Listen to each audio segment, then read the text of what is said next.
Swamiji and Supreme Court of Hinduism also sees you. Those of you attending this, we request all of you not to use any virtual backgrounds, no sort of blurry backgrounds, anything. Use natural background as well. Ensure you're well lit and shown completely in the camera. And all the parliamentarians of Kailasa, all the Rajya Sabha members, all the Chit Sabha members, we request you to please log in, rename yourself as per naming convention based on each parliament you're representing from. So Rajya Sabha members, your Rajya Sabha of which zone and all the Chit Sabha members to be aligned to the Chit Sabha naming convention. And also, no form of photography, videography, or audiography is also allowed.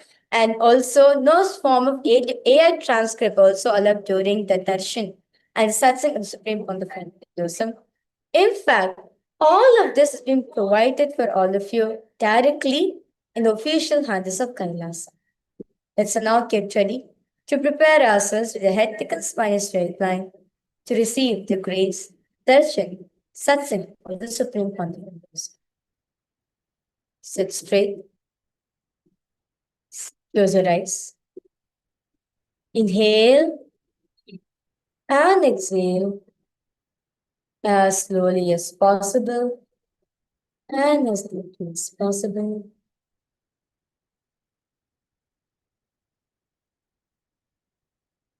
Center yourself into a space of gratitude. At this moment, any thoughts arises, just do not give any meaning to it. Just observe. Do not create a thought. Do not sustain a thought. Do not destroy a thought. Do not indulge yourself into the thoughts. And do not give meaning to it. Just witness it from a third person point of view. Witness all the things. Observe whatever is happening in you at this point.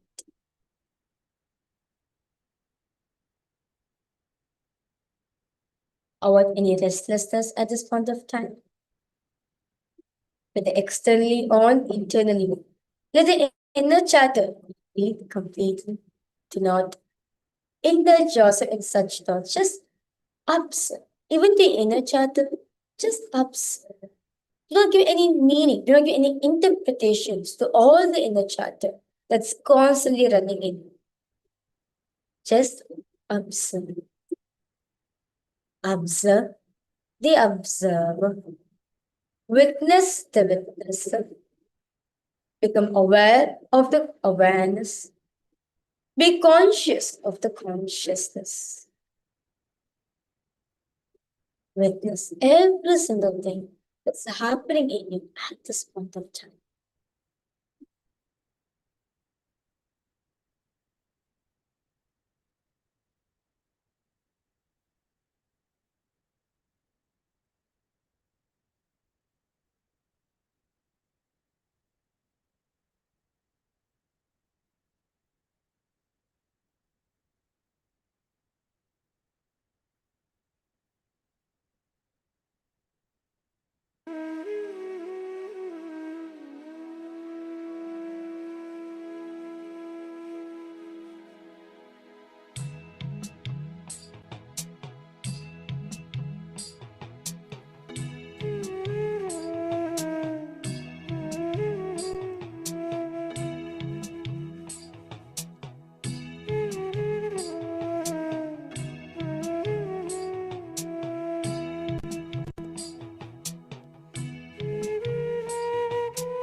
Just whatever is happening in you at this moment. Observe.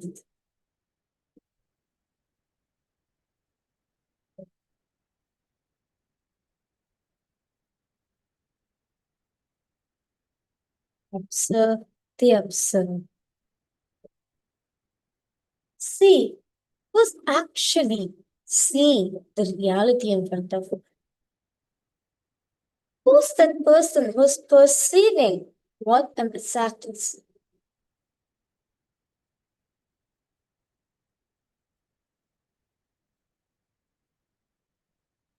Observe that. Who's that one person, who's giving the confirmation? Yes, I'm seeing this. Who's the seer that is seeing through your eyes?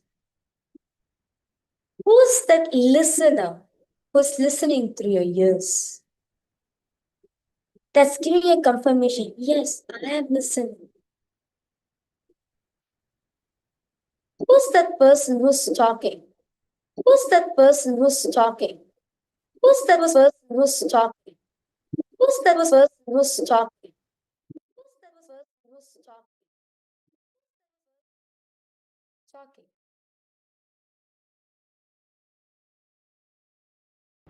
Shri कैलासोन्नत द्वादशान्त Shyamala पीठारूढ Shri Meenakshi सुन्दरेश्वराभिन्न स्वरूप परशिव पुत्ररत्नकुमार गुरुमण्यतुल्यावतार श्री पार्वती स्तन्यमान लब्ध दिव्यज्ञान विश्रुत सकल दिगमागमसारभूत द्राविड वेद प्रवर्तक श्रीमन् परमशिव करुणा समधिगत मुक्तामय चतुरश्रयान दीयमान छत्र चामर श्री चिन्नकाहलादि समस्त विरतावल्यरन्दित ज्ञान विज्ञान चक्रवर्ती सर्वजन संग सत्योजात निर्वाण दीक्षा व्ययापवर्ग श्रीभूत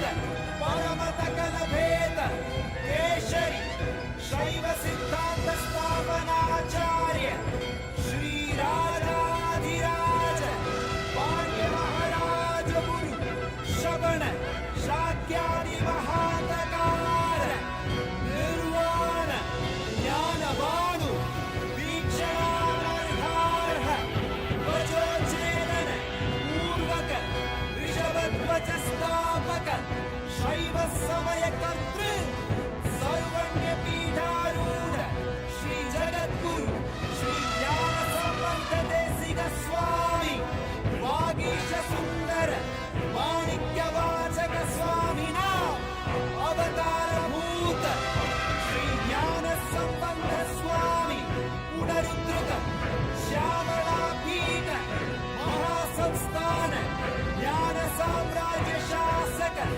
सर्वज्ञ पीठारूढ तृणवत्युत्तर वशतथम गुरु महासन्निधान महानिर्वाणि पीठस्य अष्टोत्तर सहस्रश्री महामण्डलेश्वर अटल पीठस्य अष्टोत्तर सहस्रतम श्री अटल पीठाधीश्वर श्रीमत् परमहंस परिव्राजकाचार्य वन्द्य सच्चिदानंद प्रणव स्वरूप श्रोत्रिय ब्रह्मनिष्ठ नित्योत्सव नित्य मंगल नित्य कल्याण नित्य रचित नित्यानंद पीठ महासंस्थान महासिंहासन पीठ कर्तृ जगद्गुरु भगवान श्री परमहंस नित्यानंद श्री ज्ञान संबंध देशिक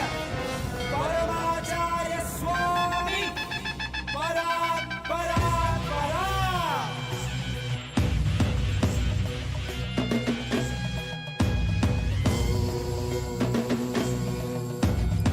राजाधिराजाय प्रशद्यशालिने नमो वयं वै श्रवणाय कुर्महे श्यामे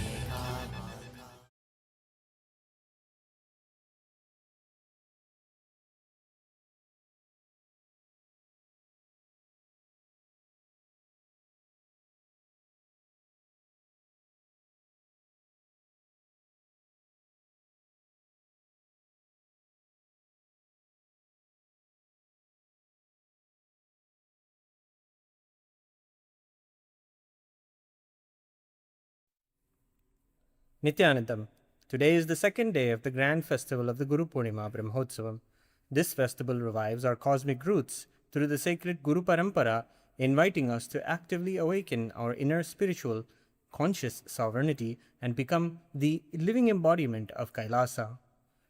Before the grand celebrations of Guru Purnima Brahmotsavam begin, the guardian deities of the temple are traditionally worshipped. Their supreme blessings and protection are sought for the absolute success, safety, and the spiritual fruition of all the upcoming sacred celebrations. Today, the entire pantheon of guardian deities of our temple ecosystem are honored and invoked. We are now going to offer our deep worship and gratitude to Pidari Amman, Devi Kali, Bhagavan Kalabhairava, Bhagavan Munishwara, and Devi Karnashini. Kalabhairava is the ferocious manifestation of Paramashiva, the presiding Lord of time. Out of extreme love and compassion, he cleanses our karmas and awakens us to our peak integrity and authenticity, perfectly aligning our inner space for this sacred season. Mother Kali is the goddess of time and transformation. She relentlessly destroys the deep-seated inauthenticities within us, dissolving the ego to awaken Paramashivatva, the true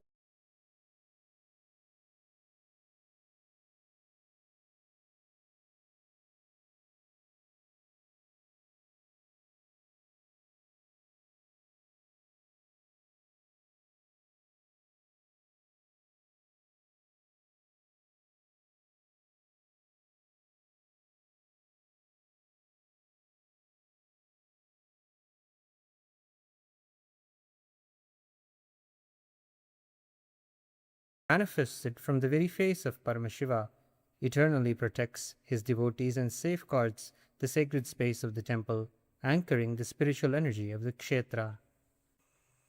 And we offer our puja to Devi Karnashini, the Kula Devata of the Kailasa Paramparagata Surya Vamsha Surangi Samrajyam. We pray to all the guardian deities for the grand, historic success of this festival. Let us now offer our heartfelt gratitude and devotion to Devi Pidari Amman, Devi Kali, Bhagavan Kalabhairava, Bhagavan Munishwara, and Karnashini Devi, and to the Supreme Pontiff of Hinduism, Bhagavan Sri Nithyananda Paramashivam, and all his deities in Kailasa's temples around the world. ॐ कालाभ्राभां कटाक्षैररिकुलभयदां मौलिबद्धेन्दुरेखां शङ्खं चक्रं कृपाणं त्रिशिखमपि करैरुद्वहन्तीं त्रिनेत्रां सिंहस्कन्धाधिरूढां त्रिभुवनमखिलं तेजसा पूरयन्तीं ध्यायेत् दुर्गां जयाख्यां त्रिदश परिवृतां सेवितां सिद्धिकामैः सहस्रदलपङ्कजे सकलशीतरश्मिप्रभं वराभयकराम्बुजं विमलगन्धपुष्पाम्बरं प्रसन्नवदनेक्षणं सकलदेवतारूपिणं स्मरेच्छिरसि हंसकं तदभिमानपूर्वं गुरुम् अथ धूपः ॐ दशाङ्गं गुग्गुलोपेतं सुगन्धं च सुमनोहरम् आघ्रेयः सर्वदेवानां धूपोऽयं प्रतिगृह्यताम् श्रीपीठार्यम्बिकायै नमः श्रीकालभैरवस्वामिने नमः श्रीदक्षिणकालिकायै नमः श्रीमुनीश्वरस्वामिने नमः श्रीसर्वदेवदेवीस्वरूपाय भगवते श्रीनित्यानन्दपरमशिवाय नमः धूपम् आग्रापयामि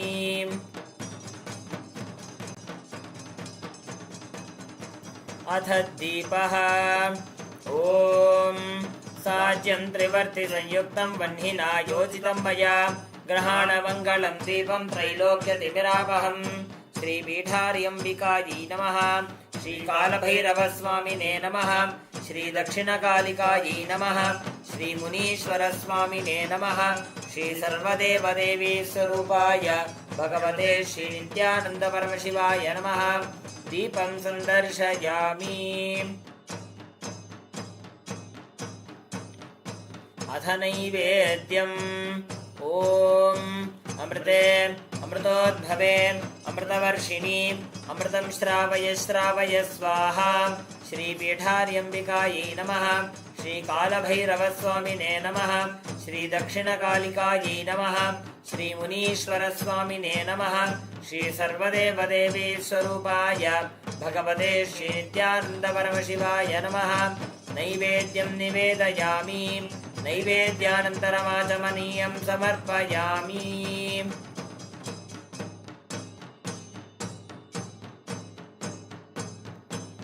नीराजनम् ॐ साङ्ग्रहण्येष्ट्याय यजते इमां जनतागुं सङ्गृह्णानीति। द्वादशारत्नीरशना भवति, द्वादशमासाः संवत्सरः, संवत्सरमेवावरुन्धे मौञ्जी भवति। ऊर्ध्वै मुञ्जाः ऊर्जमेवावरुन्धे, चित्रा नक्षत्रं भवति। चित्रं वा एतत् कर्म कर्पूरगौरं करुणावतारं संसारसारं भुजगेन्द्रहारं सदा वसन्तं हृदयारविन्दे भवं भवानी सहितं नमामि। भवं भवानी सहितं नमामि। भवं भवानी सहितं नमामि। श्री पीठार्यम्बिकायै नमः। श्री कालभैरवस्वामिने नमः। श्री दक्षिणकालिकायै नमः। श्री मुनीश्वरस्वामिने नमः। श्री सर्वदेवदेवी स्वरूपाय भगवते श्री नित्यानंद परमशिवाय नमः। कर्पूरनीराजनं सन्दर्शयामि, रक्षां धारयामि। शोणाद्रीशावताराय ज्योतिस्तंभस्वरूपिणे श्रीकैलासप्रधानाय नित्यानन्दाय मङ्गलम्। तत्त्वज्ञानप्रदाताय नित्यानन्देश्वररूपिणे श्रीकैलासप्रधानाय नित्यानन्दाय मङ्गलम्। मूलप्रकृतिरूपाय परमशिवशक्तिस्वरूपिणे श्रीकैलासप्रधानाय नित्यानन्दाय मङ्गलम्। दण्डत्रिशूलहस्ताय कालकालस्वरूपिणे श्रीकैलासप्रधानाय नित्यानन्दाय मङ्गलम्। आदिपूज्याय देवाय सकृत्पूर्णत्वरूपिणे श्रीकैलासप्रधानाय नित्यानन्दाय मङ्गलम्। सर्वाभयविनाशकाय शत्रुसंहाररूपिणे श्रीकैलासप्रधानाय नित्यानन्दाय मङ्गलम्।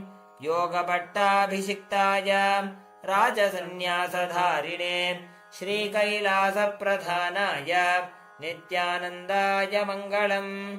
सार्वभौमैकपत्याय राजराजार्चिताय च श्रीकैलासप्रधानाय नित्यानन्दाय मङ्गलम्। मङ्गलं कल्पवृक्षाय मङ्गलं ज्ञानदायिने परमशिवाय श्रीनित्यानन्देश्वराय मङ्गलम्। मङ्गलं श्रीविद्याम्बायै मङ्गलं कामदायिन्यै सर्वमङ्गलदात्री नित्यानन्देश्वर्यै मङ्गलम्। मङ्गलं गुरुदेवाय मोक्षमूलाय मङ्गलं परमावताराय नित्यानन्दाय गुरवे मङ्गलम्। हरिः ॐ तत्सत्। सर्वं भगवत् श्रीनित्यानन्द परमशिवपादुकार्पणमस्तु। ॐ नित्यानन्दम्।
Nithyananda, just before we begin and enter into today's satsang, we wanted to take an opportunity to share with all of you about Kailasa's digital nation and take a few moments to share the satsang with all of our friends and families and invite them to this beautiful time to sit in the presence of Swamiji.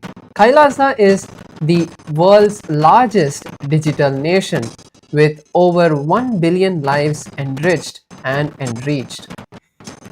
So the live darshan can be experienced through the YouTube channel, and before the social media becoming actually so popular, the Supreme Pontiff of Hinduism spearheaded simple enriching through the digital platforms to reach international audience. So more than 11.5 thousand digital assets, digital media platforms in over 108 languages and 150 regions around the world are established by the Supreme Pontiff of Hinduism.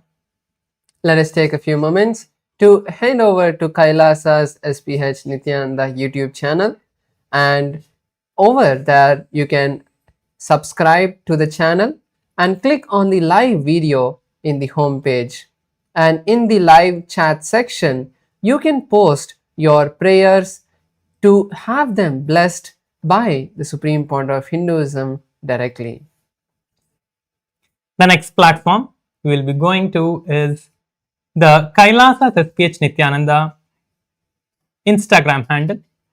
So let us now go to Sri Nithyananda, the Instagram platform, and share, comment, and like the Instagram live video that is going on, where you can experience the live darshan on Instagram platform.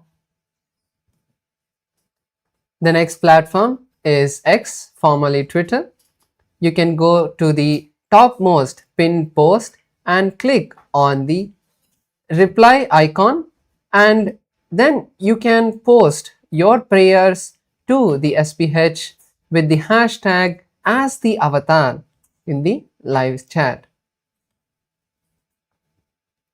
Next is the Kailasa SPH JGM Nithyananda Paramashivam Facebook page, where you can go to the Facebook and search for Sri Nithyananda on Facebook and visit the Facebook page to receive the live darshan of the Supreme Pontiff of Hinduism, Bhagavan Sri Nithyananda Paramashivam, on Facebook. You can also post your comments, share the live with all your friends and family, like the video as well, and you can share all your prayer requests and blessing requests to the Supreme Pontiff of Hinduism, Bhagavan Sri Nithyananda Paramashivam, directly on the Facebook comments.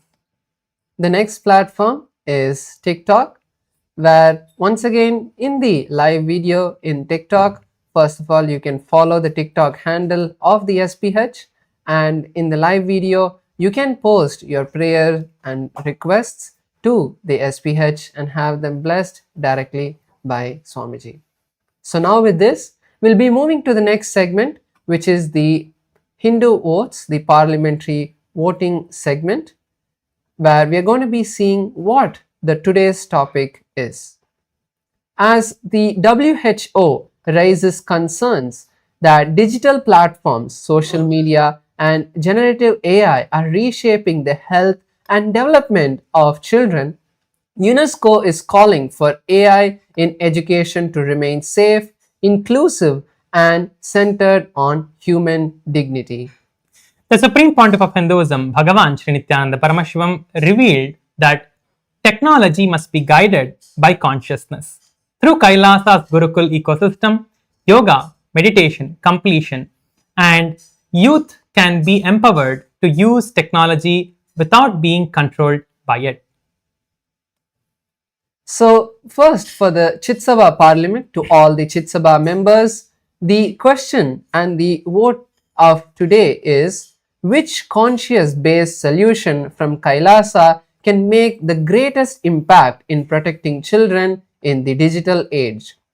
The options are: number 1, Gurukul education integration, technology with spiritual values. Option 2 is yoga and meditation practices that reduce digital dependency. Option 3, which is as Nithyananda AI, providing authentic conscious based guidance. And option 4 is parent-child learning ecosystems rooted in Sanatana Hindu Dharma. So all of you can head over to kailasa.org/Hindu votes and cast your vote for the Chit Sabha Parliament. Next is the question for the voting for Rajya Sabha members of Parliament. What practical initiative should Rajya Sabha teams launch to help families use AI and digital technology consciously? The first option is conduct conscious technology workshops for parents and children. 2. Create weekly digital wellness and meditation circles for youth. 3. Establish Ask Nithyananda AI learning groups in temples and communities. 4. Train youth as conscious AI ambassadors who promote responsible technology use. All the Rajya Sabha members of Parliament can head over to kailasa.org/Hindu-votes and cast your votes over there. With this, let us continue to enjoy the beautiful darshan of the Supreme Founder of Hinduism and the satsang, and make sure to share the satsang with your friends and family. Thank you all. Nithyanandam.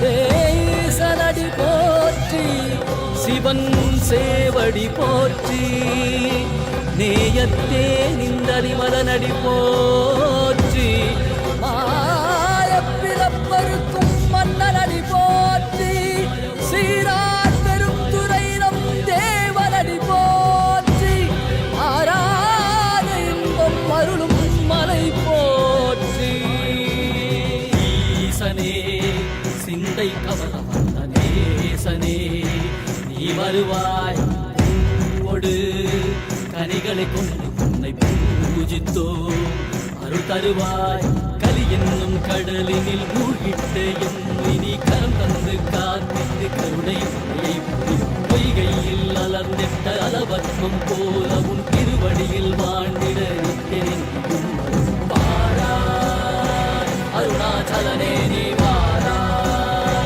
அகண்ட ஜோதியனே வாராய் அல்லல் நீக்கிடவே வாராய் அகிலம் போற்றுகின்ற ஈசனே சிந்தை cover வந்த நேசனே நீ வருவாய் பூவோடு கனிகளை கொண்டு பூஜித்தோ அருள் தருவாய்.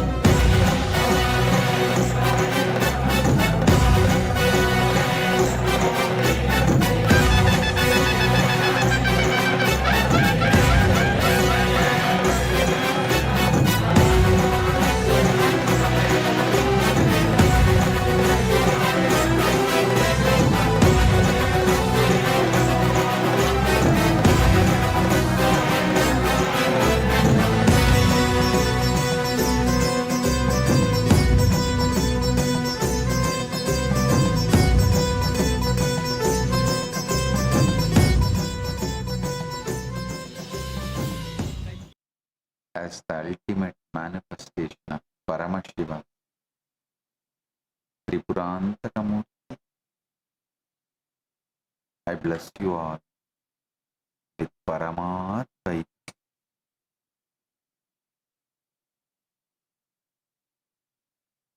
All the Paramashiva Sena program participants from Tiruvannamalai and Guinea-Bissau, Chit Sabha members, Rajya Sabha members, KAILASA Vasi, and all the e-citizens, viewers, visitors who are joining with us through the internet and internet.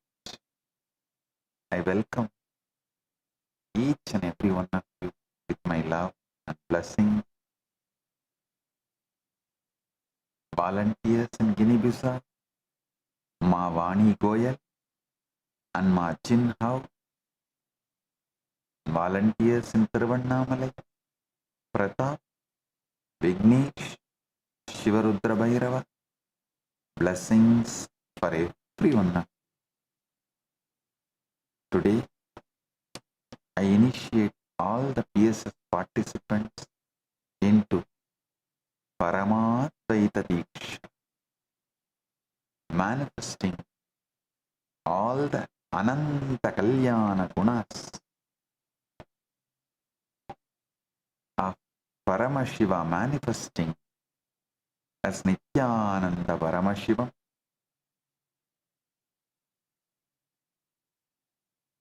and becoming Swamiji. Tata.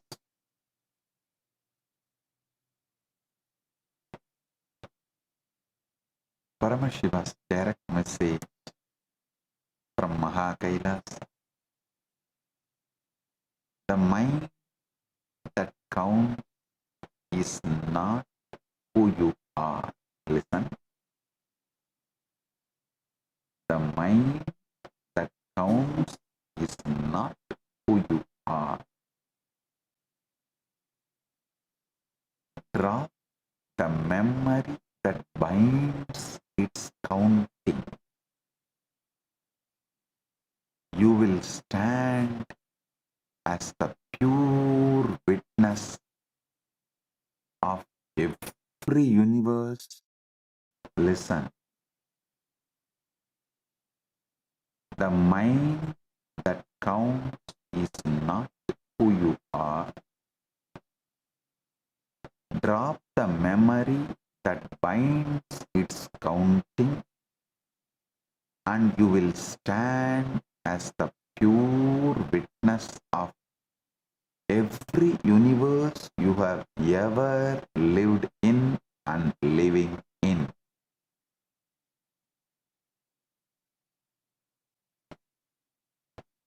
Your mind is nothing but a counting mechanism operating in length, breadth, and depth, stabilized by memory into the experience of time, and the instant you step out of that memory stabilizer, you recognize yourself as the timeless consciousness, watching countless simultaneous lives with nothing but absolute compassion flowing through you. Listen. Understand first how the mind actually operates. Actually, if you understand this, all your worries about the health, wealth, relationship, everything will disappear.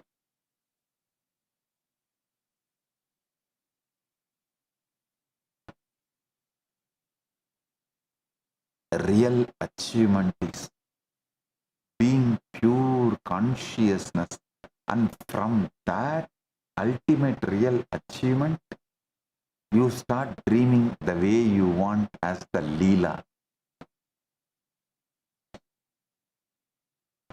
Like how Paramashiva manifests Kailasa and enjoys, how Parandama manifests Vaikunta and enjoys, how Krishna manifests Goloka and enjoys. You will manifest your life and enjoy. Listen. Understand first how the mind actually operates. When the mind counts purely in length, one thing after another, one number after another, that counting is what we call mathematics. It's a mind moving in single straight line. When the mind begins counting with both length and breadth together, where outside you, time is the shape your own mind makes when it counts in 3 dimensions at once.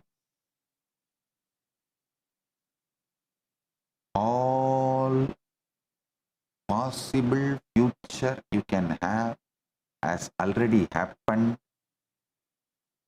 All the past you already had is going to come as your future.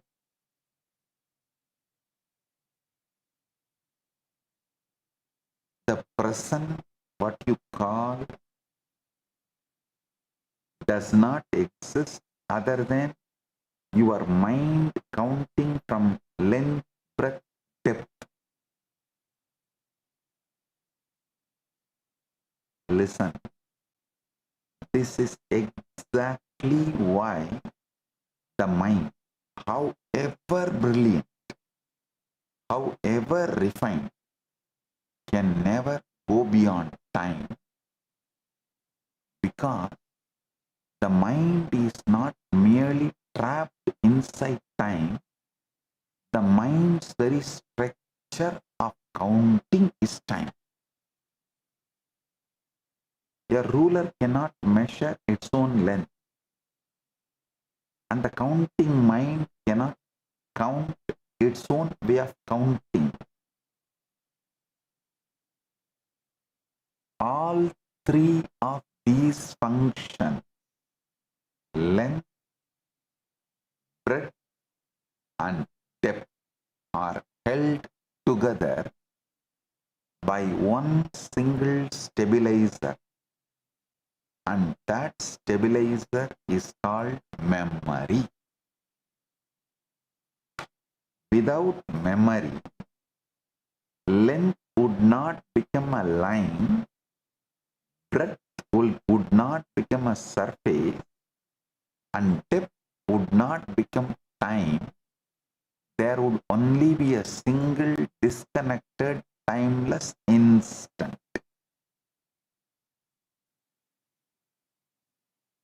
Without memory, the mind's creation would collapse and you would be free. Without memory, the mind's creations would collapse and you would be free. Memory creates the illusion of condition. You remember you are the same person who woke up this morning, so you believe in a continuous self. Memory makes you believe you have a name, a history, a reputation, a fixed identity. But the self is not solid. The self is just memory. The self you are experiencing is not solid. The self you are experiencing is a memory. Memory is not reality. Memory is the mind's way of recycling the past and calling it the present. Here is the precise mechanism of manifestation. Listen. When you consciously hold a memory and operate through it, sustaining an intention across length, breadth, and depth, you begin to manifest that reality. This is not superstition. This is precise cosmic engineering. This is what Paramashiva manifesting through this being.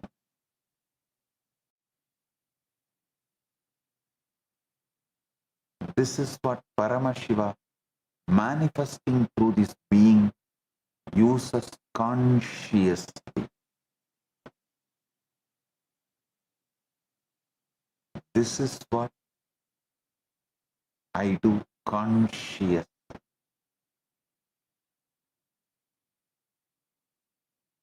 But understand the deeper secret. I do not carry the cluster of memories, the clustered accumulation of memory.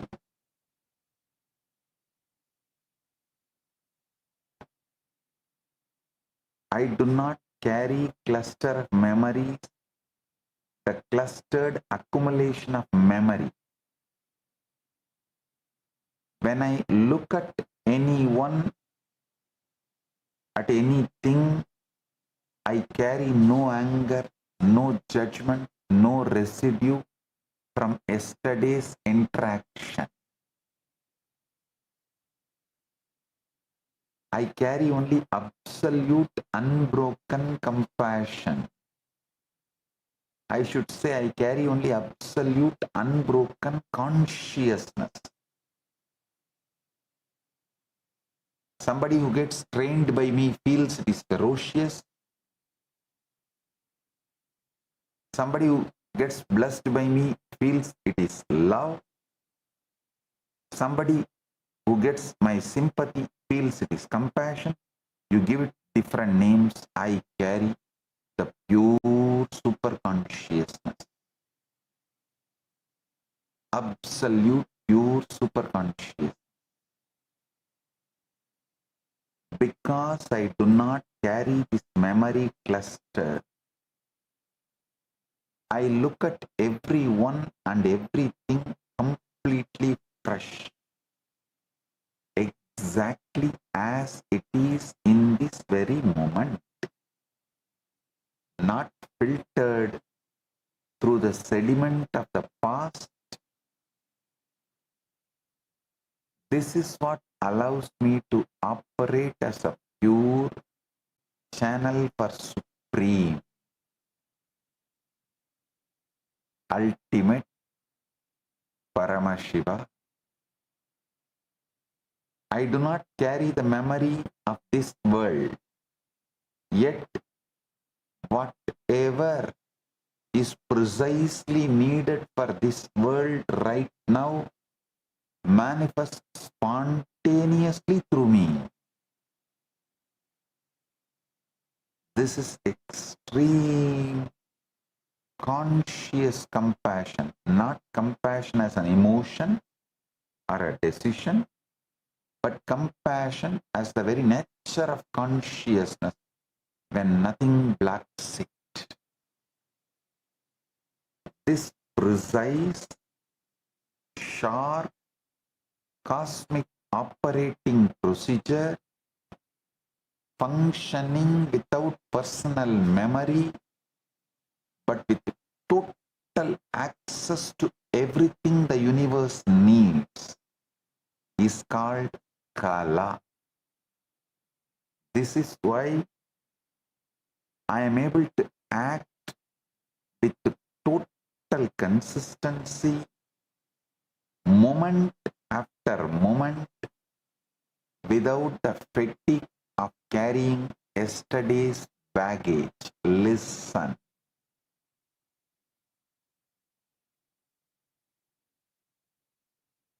If you do not carry the load of memory,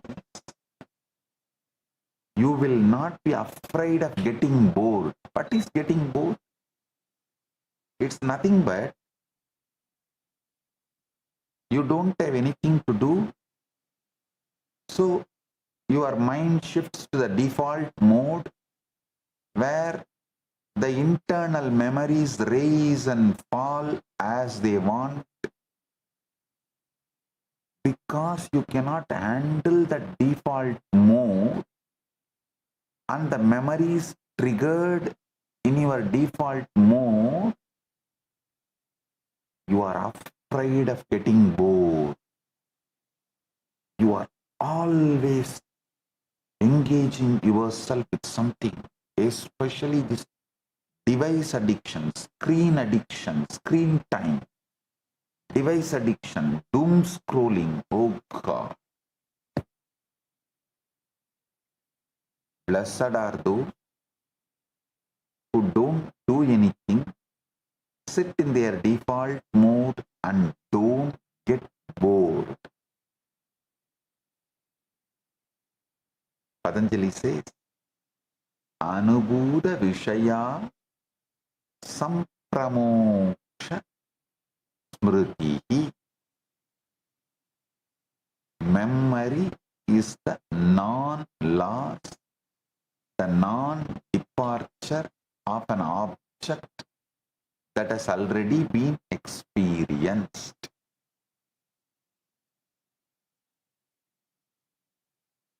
Anubhuta Vishaya Sampramosha Smritihi. Physics understand only this linear dimension of time. The arrow of time is the physics term describing why time appears to flow in only one direction, from the past to future. Even though most fundamental equations of physics work equally well running forward or backward, physicists now understand this asymmetry is not fundamental property of the universe. It is an emergent property arising from the increase of entropy, the accumulation of disorder in systems that retain a record of their past states. In plain terms, the arrow of time exists in systems that remember. Memory is what creates the felt direction of time. This is exactly what Paramashiva is revealing. Time, as you experience it, is the mind's three-dimensional counting sustained entirely by memory. I'll tell you one more secret. If you try to be in Paramashiva state forever, you will never. Because you will just have one thought and then your mind will say, oh, already I slipped. So even when you decide I will be in Paramashiva state forever, your mind will say, no, no, you tried many times and you failed. That memory is enough to just collapse your confidence and eat you with the self-doubt. Listen, how many of you understand?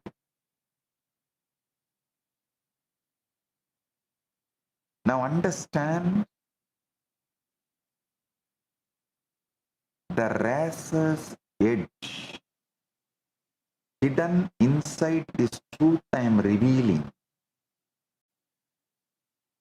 When an incarnation carries no memory clusters and offers only pure, unconditional love, compassion, those close to that incarnation can begin taking the compassion for granted. This is exactly what happened with the Yadavas around Krishna and Balarama and Subhadra. All of you should know, Krishna is incarnation of Parandama. Balarama is incarnation of Adisesha. Subhadra is incarnation of Yoga Maya. Yoga Shakti of Parandama. Because Yadavas around this three were always protected, always forgiven, always looked upon fresh without judgment.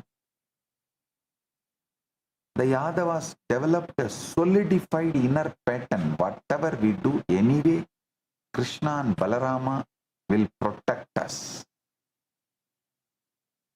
This attitude hardened over time into deep arrogance.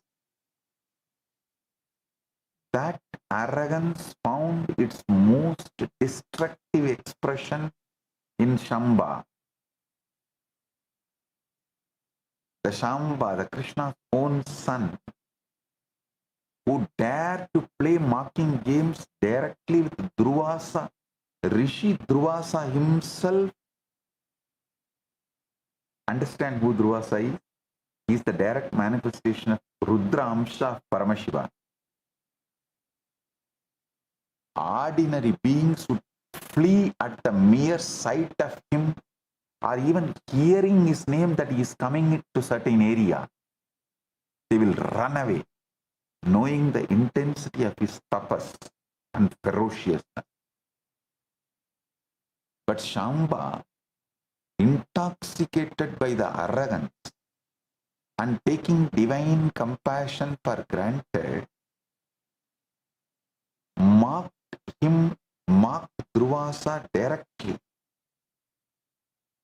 Maharishi Durvasa directly, and invited the catastrophic consequences upon the entire Yadava clan. A parallel pattern unfolded with Daksha. He received a boon of perpetual protection from Mahavishnu, and from that single assurance, arrogance-based decision-making became a deep solidified groove in his brain. The pattern grew so strong, so crystallized, that eventually drove him to abuse Paramashiva himself directly. His very mind had become nothing but arrogance. The pattern had become the person.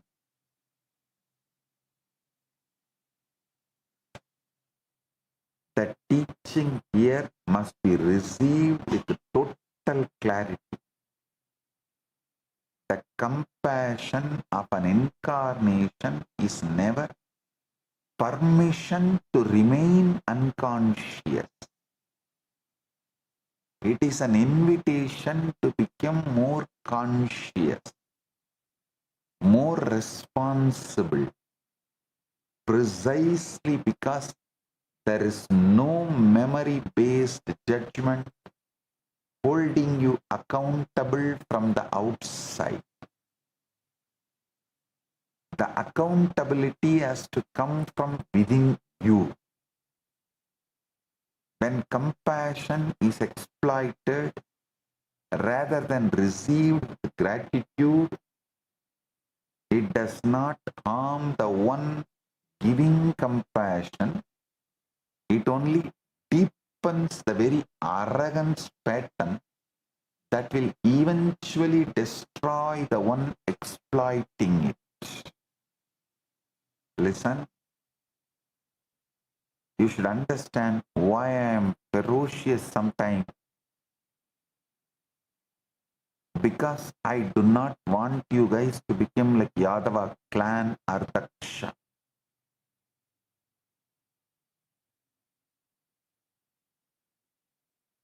Now, we come to one of the most important truths in this entire satsang. In ordinary counting, we assume 1 plus 1 equal to 2. But this is only true when both units belong to the exact same dimension. Even inside pure geometry, you cannot equate one unit of length to one unit of breadth to one unit of depth.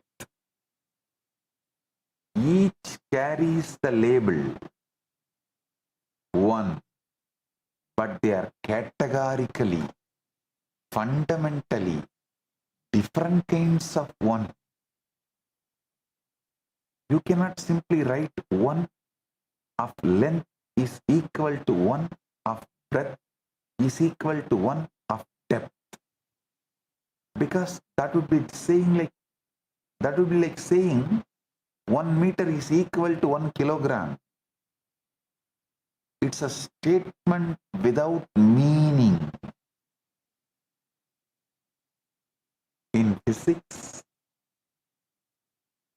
this principle is formalized as dimensional analysis. The rule that quantities can only be meaningfully added, subtracted, or equated when they share the same dimension. You cannot add length to weight without first converting them through some deeper relationship. And even then, when they remain fundamentally different kinds of quantity,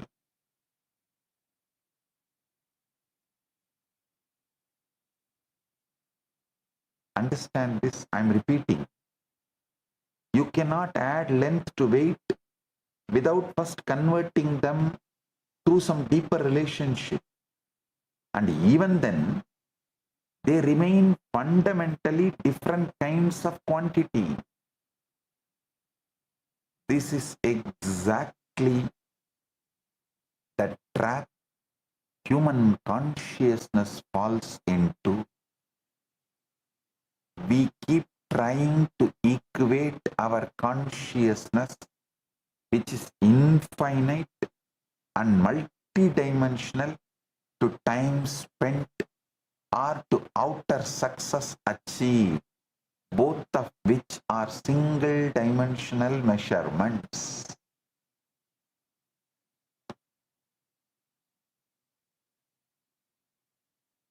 We say, I lived 100 years, therefore I must be wise. Or I achieved this much, therefore I must be fulfilled. But consciousness and time are not in the same dimension. They cannot be equated any more than length can be equated to breadth. Consider this. How can 100 years of consistent, vivid dream be equated to 100 years of waking life?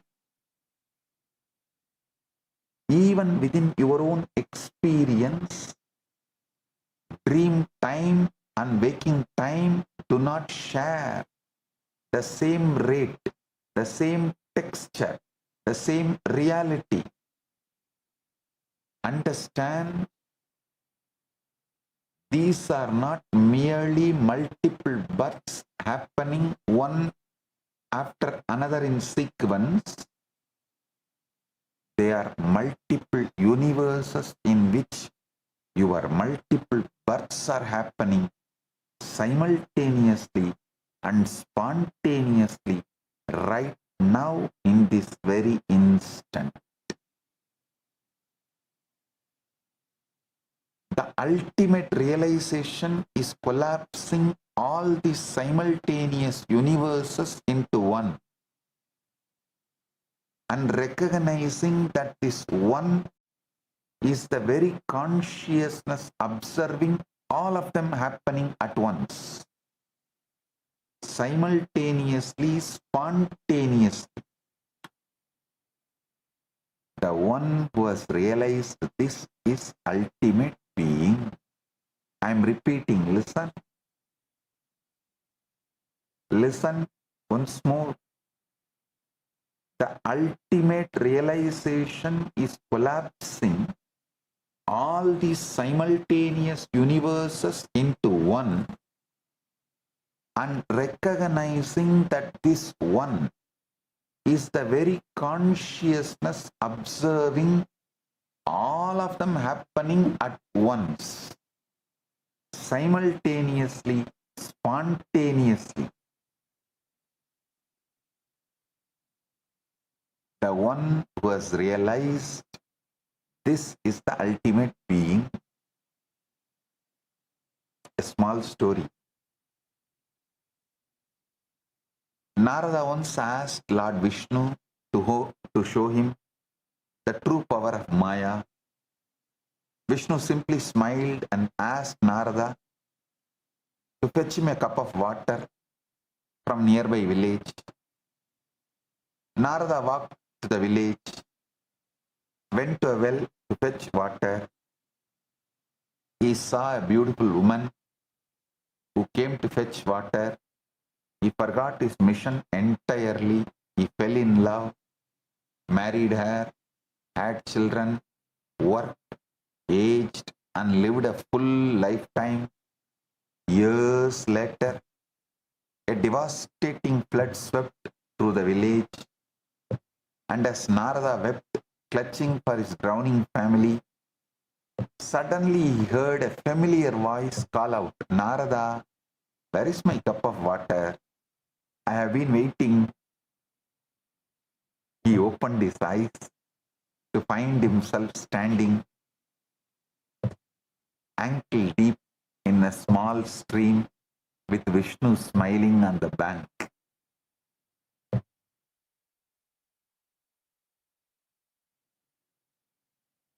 Now, between the Narada, who is eternal cosmic Rishi, chanting Narayana, Narayana, and the Narada who lived and wept entire lifetime in that village, which Narada is real?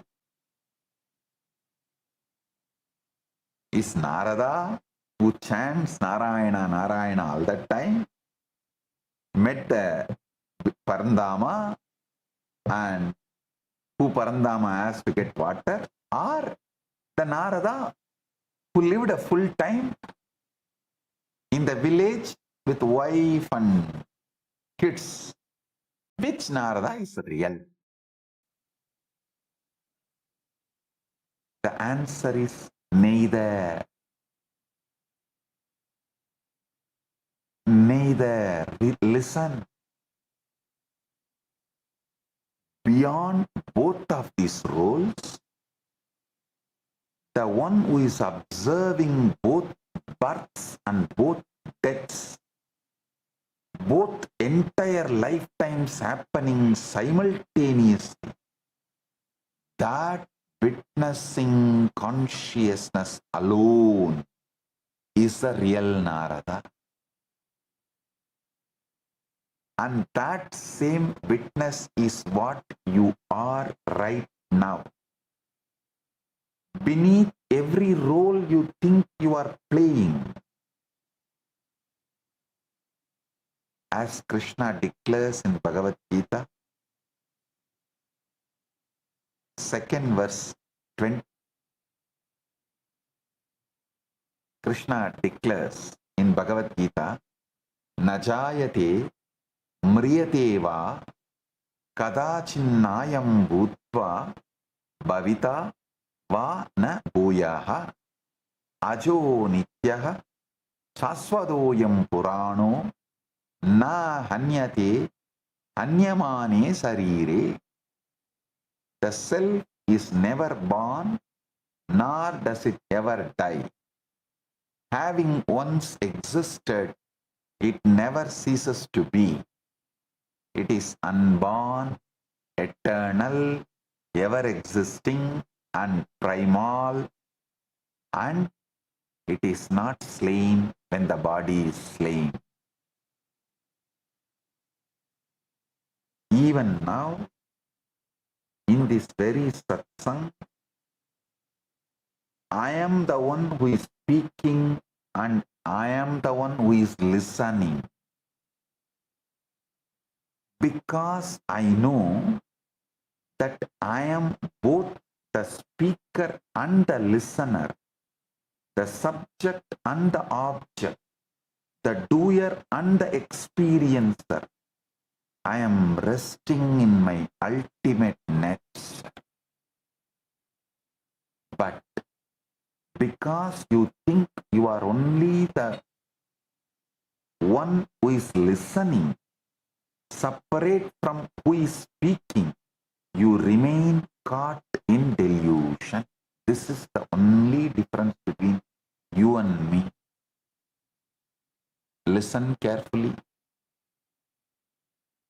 to this precise statement. Mathematics cannot measure time because mathematics is the language of length alone. Whole time carries, while time carries the felt quality of breath, the width of experience, not just its sequence. This is why no amount of clock counting can capture what an hour of ecstasy feels like versus an hour of boredom. Mathematically, both are 1 hour. Experientially, they are two entirely different universes.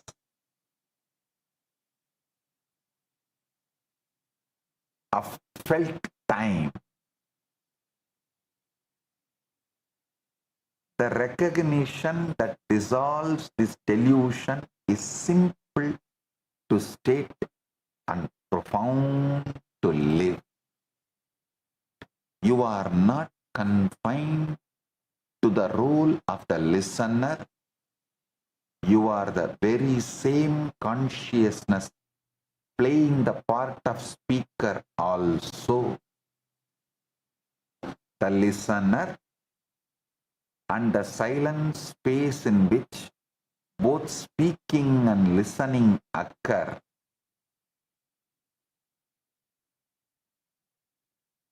You are the very same consciousness playing the part of the speaker, the listener, and the silent space in which both speaking and listening occur.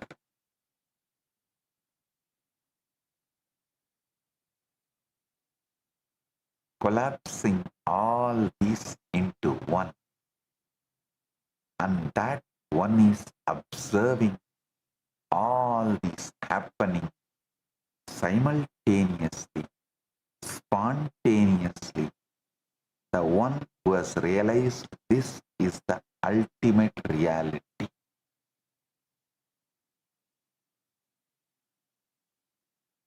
Again, Bhagavad Gita declares, Idam sariram kaunteya kshetram ityavidiyate edatyo veditam prahu kshetranya idi tatvitaha.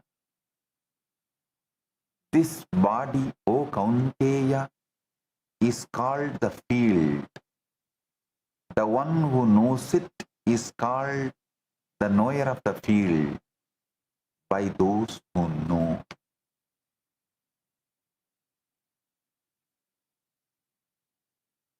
Itam sariram kaunteya kshetram ityavidiyate edatyo vedidam prahu kshetranya iti tatvitaha.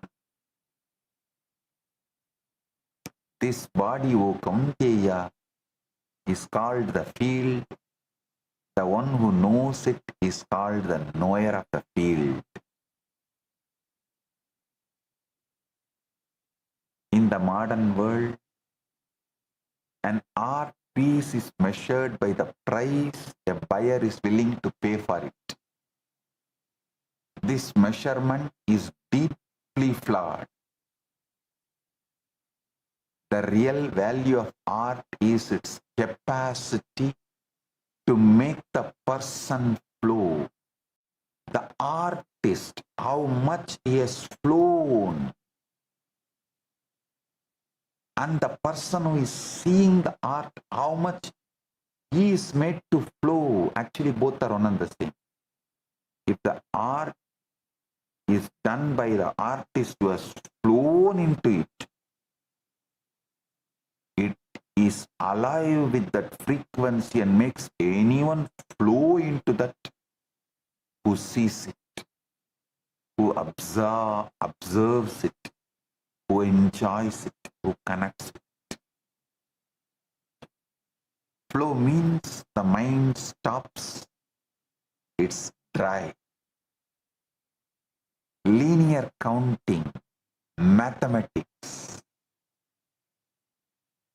Flow means the mind stops its dry linear counting, mathematics, and begins moving across breath, expanding, melting, opening. Only when consciousness is flowing in breath is something truly art, regardless of what it's sold for.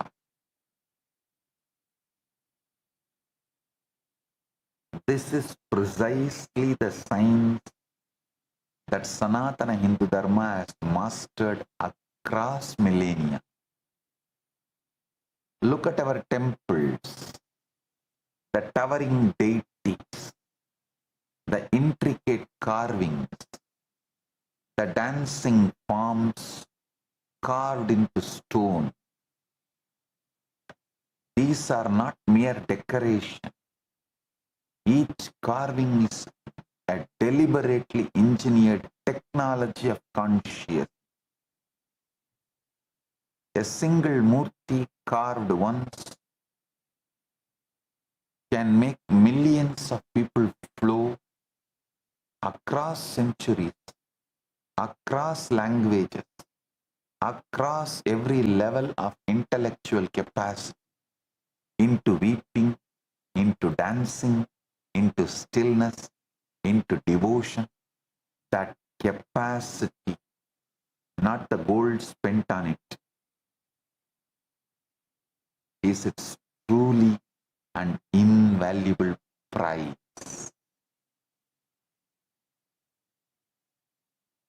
Quantum coherence is the state in which quantum system maintain its wave-like nature, existing in multiple possibilities simultaneously. Decoherence is the process by which that coherence collapses through interaction with and effectively remembering the surrounding environment into one fixed classical outcome. In exactly the same way, when your mind is loaded with memory clusters, it decoheres into a single fixed limited story about who you are. When you stand before true sacred art or true devotion, memory momentarily loosens and you briefly return to coherence, to flow, to the many possibility, openness that is your natural state.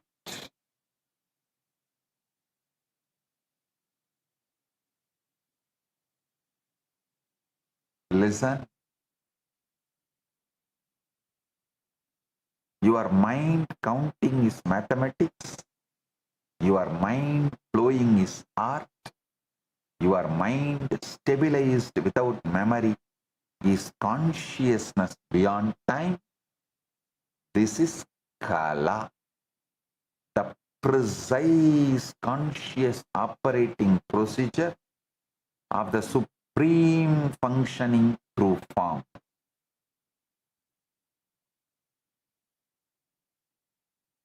Stop equating your consciousness with years lived, achievements gathered, or outer success measured.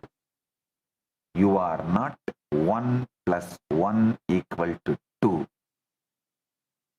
You are the infinite witness of length, breadth, and depth,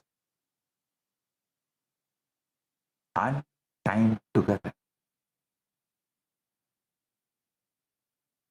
You are the infinite witness of length, breadth, depth, and time together. Remember, Narada, neither the rishi nor the householder was the real Narada. The real Narada is the one watching both simultaneously, spontaneously. Remember the Yadavas and Daksha. Never take compassion of the divine as a license for arrogance. Take it as an invitation to responsibility and enlightenment. A small story. Mullah Nasruddin once borrowed a large cooking pot from his neighbor. A few days later, he returned it along with a small pot tucked inside it. The neighbor asked, "What is this?" Mullah said, "While it was with me, your pot gave birth to a little one. This small pot is yours too." Delighted, the neighbor happily accepted both pots. A month later, Mullah borrowed the same large pot again. But this time, he never returned it. Entitlement and that pattern became their prison. But for those who come to the avatar, an incarnation not with entitlement but with surrender, not with arrogance but with humility, not with the minds counting but with the hearts opening. For them, the avatar's compassion is not just a shield that can be pierced, but a field of consciousness that transforming everything it touches. This is the true meaning of refuge.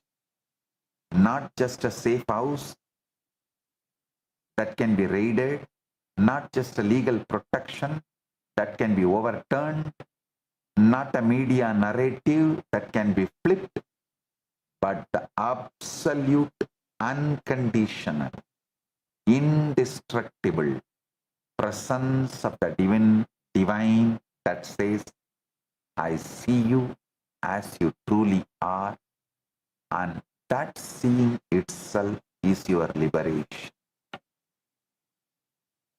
See, because I am established in this infinite consciousness only, all these anti-Hindu terrorists and Dravish gangs attack. All these anti-Hindu terrorists and Dravish gangs attacks cannot shake me, cannot even touch me. Show me a single case where a man is arrested for a rape, held for 50 days, more than 50 days, and then the same authorities, the police, quietly admit in the court, no act, no evidence, no victim is found against the person who is arrested, and call it justice, sir? Show me a single case where the victim cannot be named, cannot be produced, and cannot be verified, Yet the accused is still denied bail on the strength of a story with no storyteller, with no real character in that story. Show me a single case where the complainant vanishes from the narrative entirely, but the accusation somehow survives them. Show me a single case where the state admits in writing in the court that no crime scene exists and still asks the accused to prove a negative. Still asks the accused to prove negative. Show me a single case where innocent until proven guilty quietly becomes guilty until proven the innocence. Actually, I should say the other way. Show me a single case where innocent until proven guilty quietly becomes guilty until the news cycle moves on.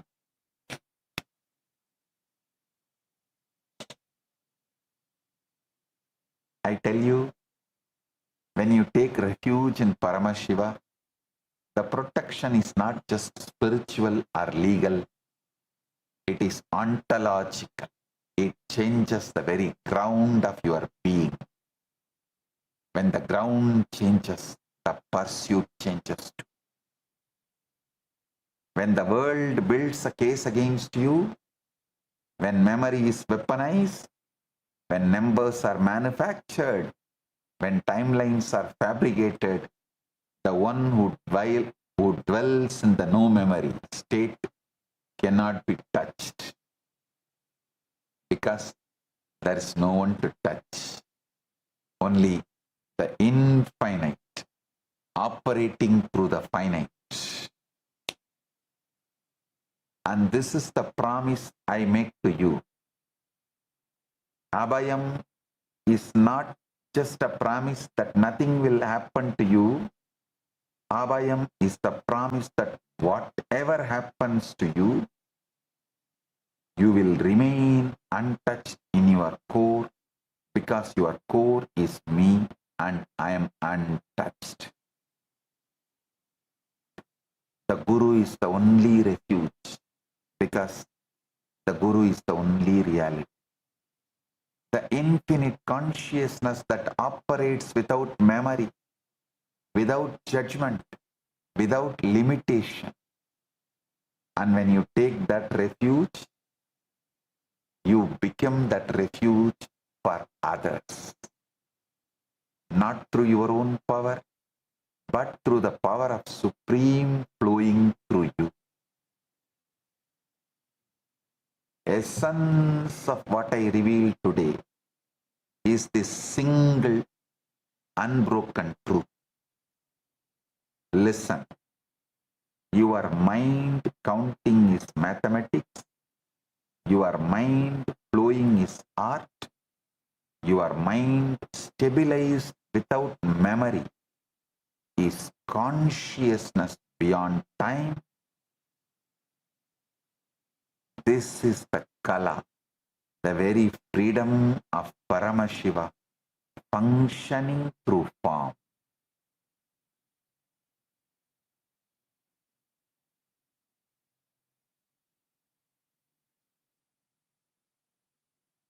Collapsing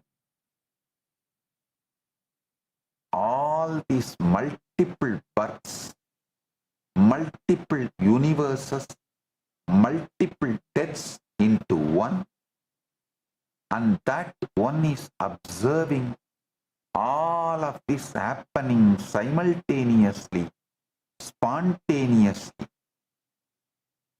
The one who has realized this is ultimate.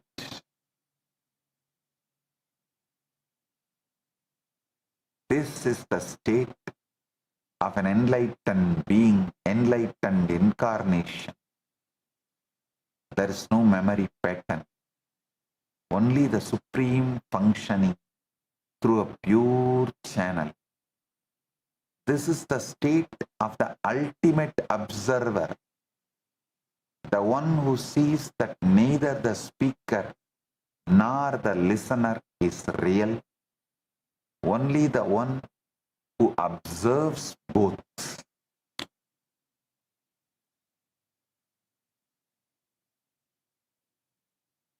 This is the state of true art. The ability to make millions of people flow into the dimension of breath beyond limitations of the calculating mind. This is the state of the temple where a single piece of carving on stone can transport countless souls into the experience of the divine. Let this truth stop being a concept you understood and become the very way you breathe, you breathe, relate, and exist, so that every moment becomes Shaktini Pada and Shakti Pada, oneness, and every breath becomes an initiation into moksha, oneness, enlightenment, here and now.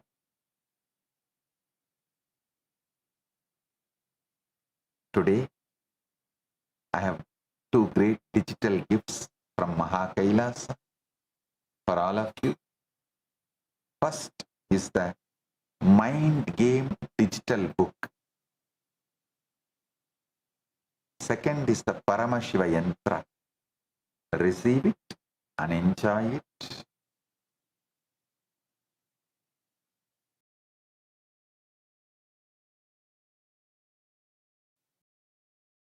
Be the ultimate being who witnesses, sees all the multiple births, deaths, universes happening inside you.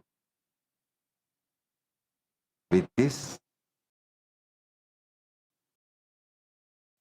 I bless you all.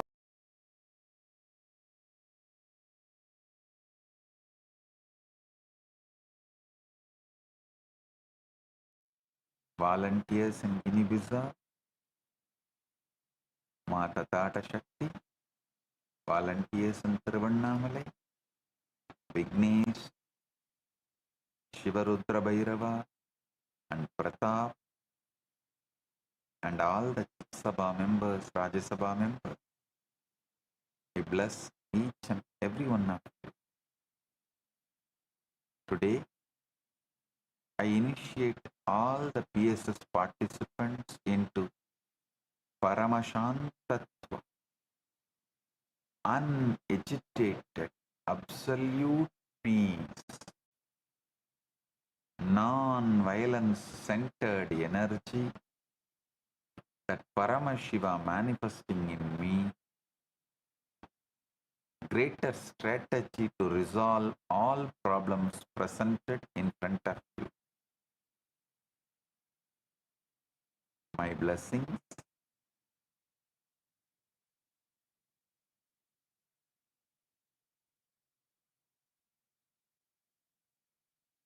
Paramashiva's direct message from KAILASA.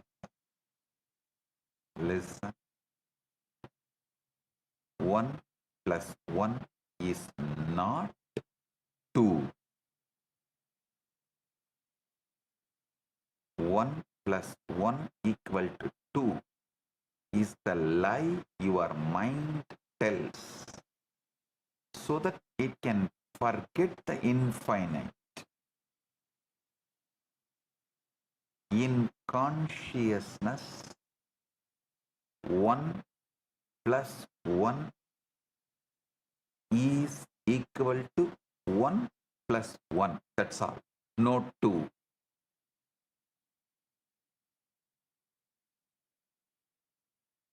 In consciousness, 1 plus 1 is equal to 1 plus 1. That's all. No 2. And in Paramadvaita, even the I dissolves, leaving only I am.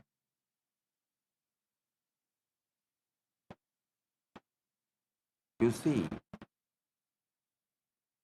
1 plus 1 equal to 2 is not a truth of consciousness.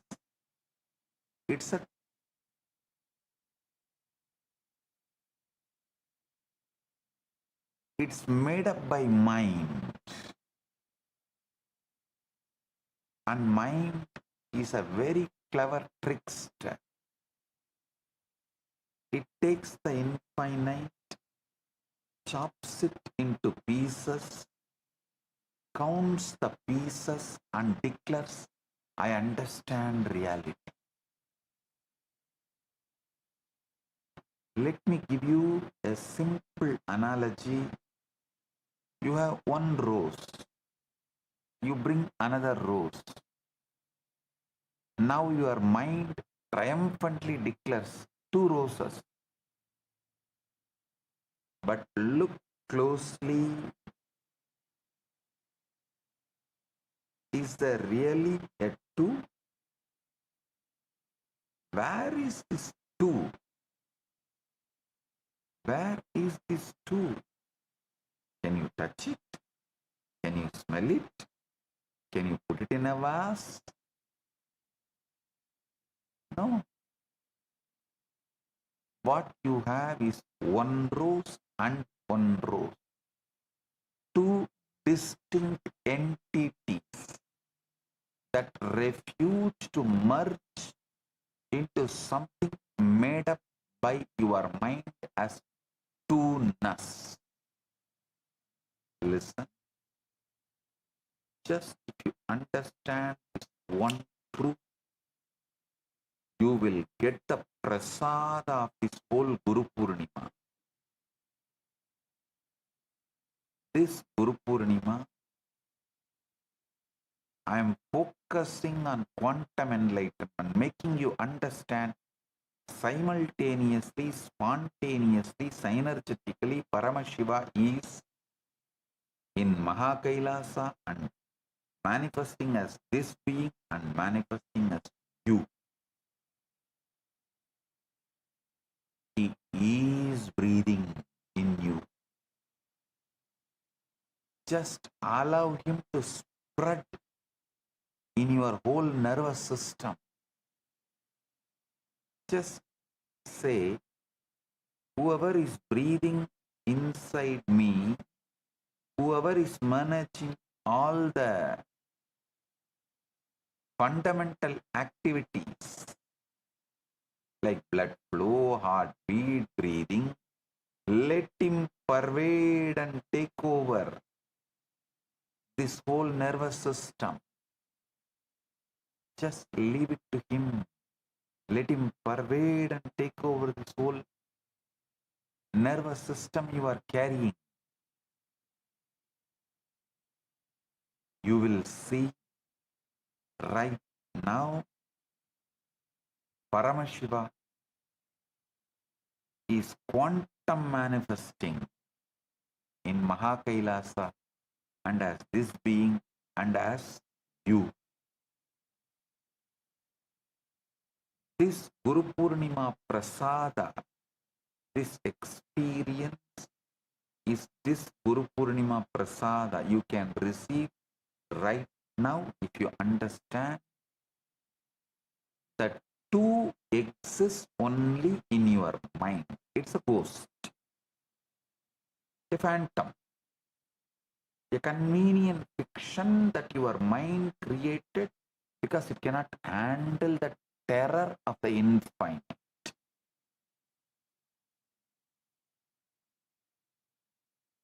Mathematics is not the language of the universe. It's a language of the mind's desperate attempt to domesticate the universe. Anything you want to domesticate, you first castrate, remove the life producing possibility, whether it's a pet dog or the bull reduced to bullock, anything you domesticate, you castrate. So the mind castrates the universe using math.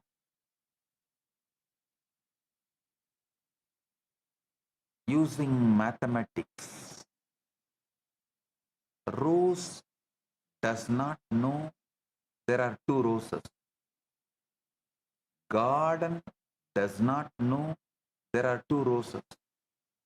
Only you, with your memory, insist that there are two. Let the first lie you were ever taught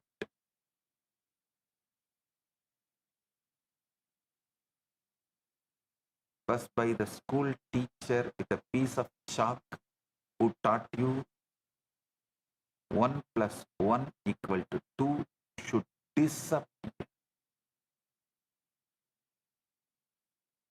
Let the first lie you were ever taught 1 plus 1 equal to 2 by the school teacher disappear. It should disappear.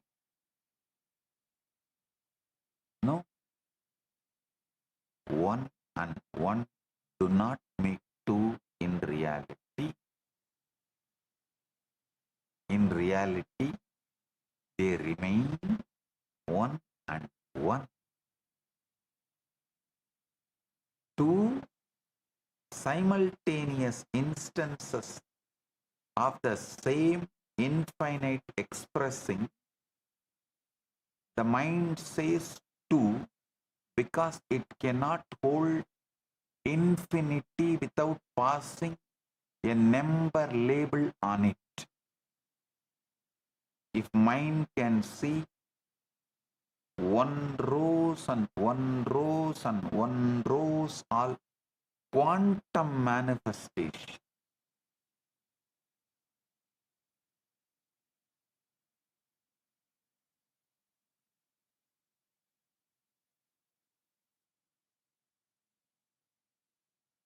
The mind says 2 because it cannot hold infinity without pasting a number label on it. This very lie, the foundation of duality, all separate, all war, all divorce, all revenge starts happening. This very lie is the foundation of all duality, all separate, all war, all divorce, all revenge. Take a couple, they live together for 100 years. They eat together, sleep together, dream together. The one has an affair. Suddenly, the mind had been merging them into we split. We splits them into 1 and 1. Listen. The mind had been merging them into we, splits them into 1 and 1. And from that 1 and 1 comes 2. 2 screaming liars, 2 bank accounts, 2 families of resentment. The liars never separated the couple. The first lie of mathematics did. I am going to take apart this lie not with a calculator, but with a chisel of consciousness.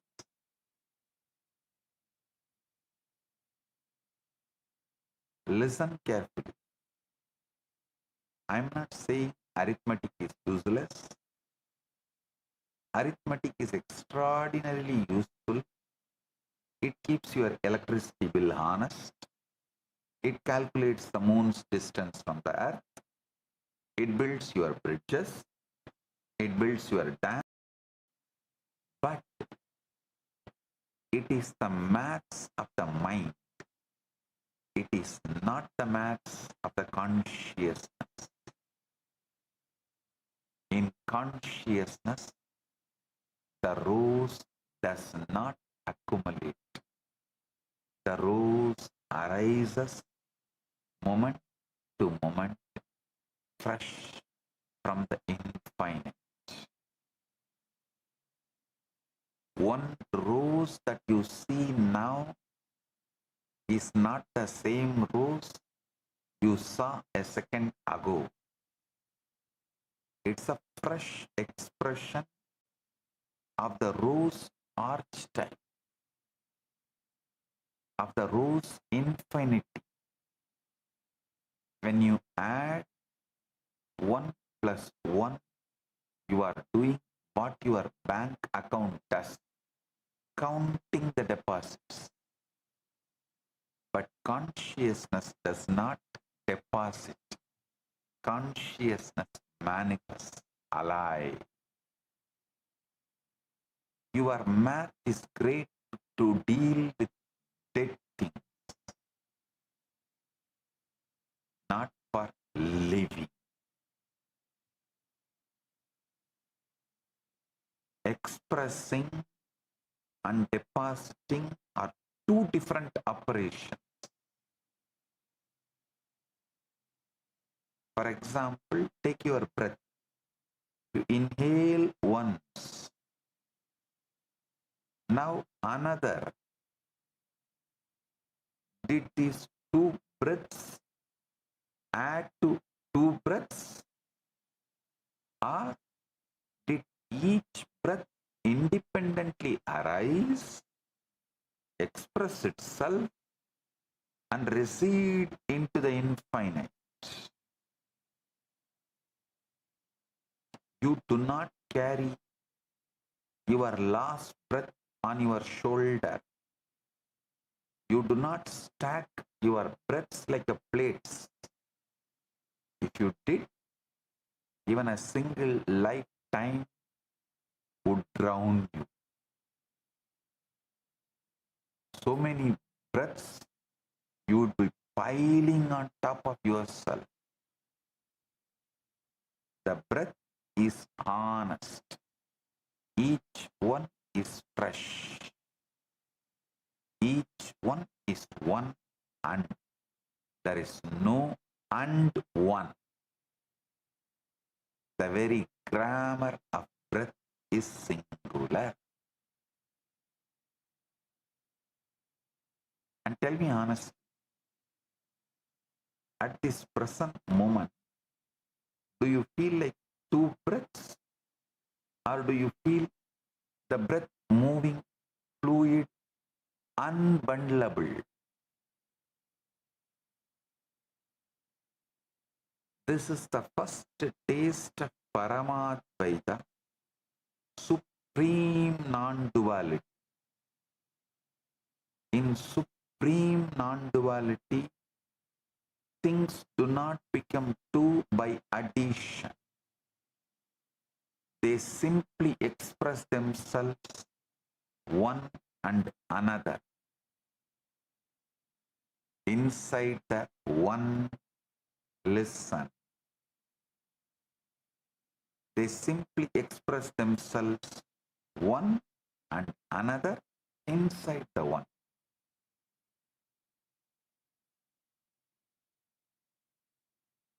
There is a beautiful happening described in Dattatreya's life. Dattatreya revealed the Avaduta Gita.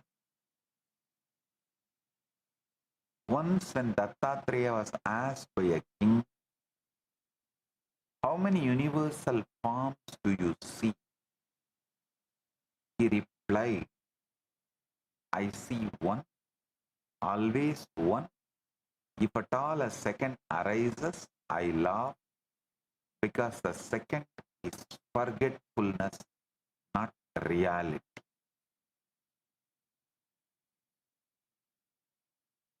Listen. For the conscious being, 1 plus 1 equal to 1 plus 1, not 2. The mind collapses it to 2 only to survive. The mind has mortgages to pay. The mind has appointments to keep. The mind needs 2. The conscious being does not need 2. And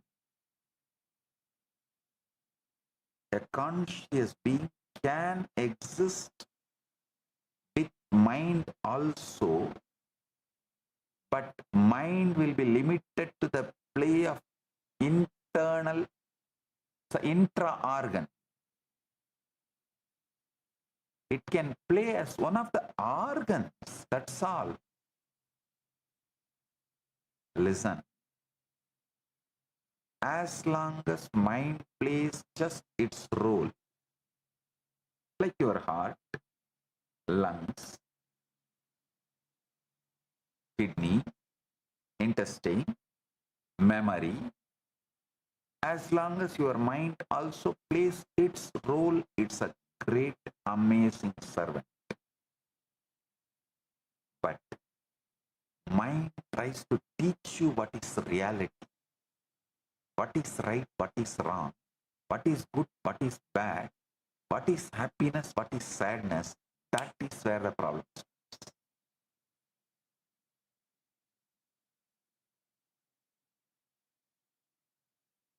Mind,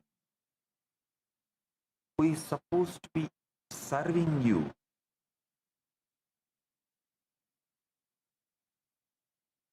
mind is supposed to keep the appointments you have and organize your life, but it drags the consciousness into the chaos of its calculation. It is like a door security watchman, a security guard in the door, trying to drag the king and put him in his shoes as a security guard and not letting him do his job as king.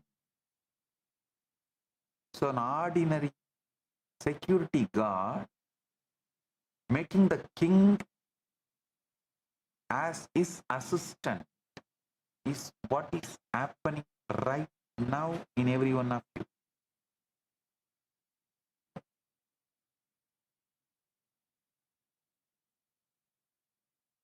Mind needs 2. Conscious being does not need 2.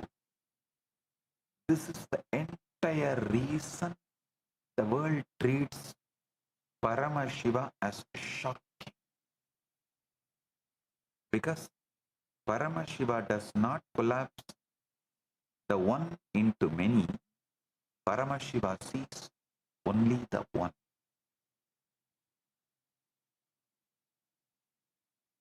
And yet plays with the many through the mind. Paramashiva's mind is the cosmic illusion of Maya. Or I should say, the Shakti.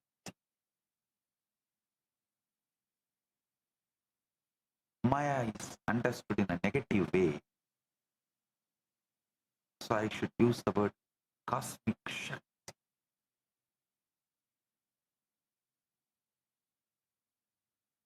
Chandogya Upanishad declares, Tattvamasi, you are that. You, ordinary mortal, you are not different from that. The infinite Brahman.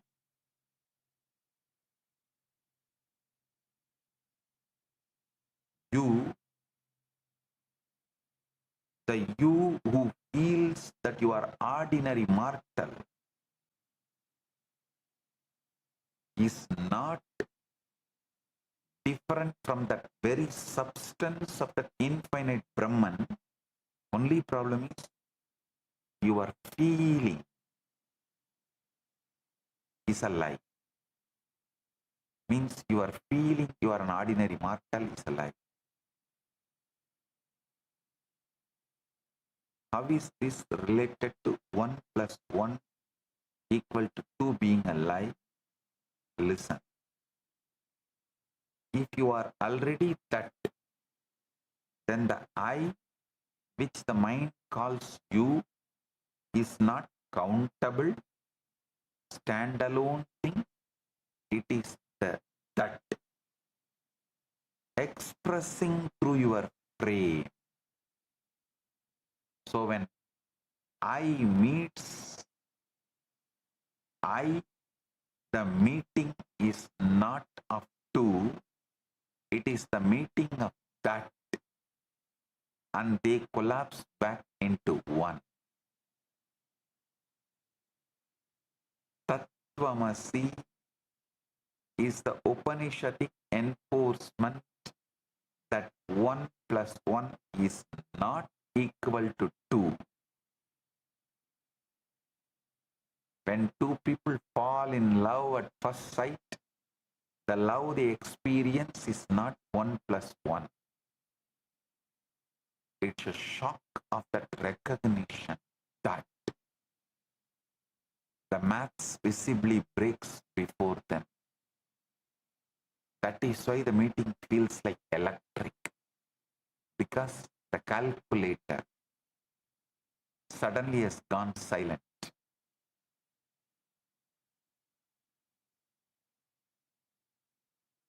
Now let me tell you what number really is.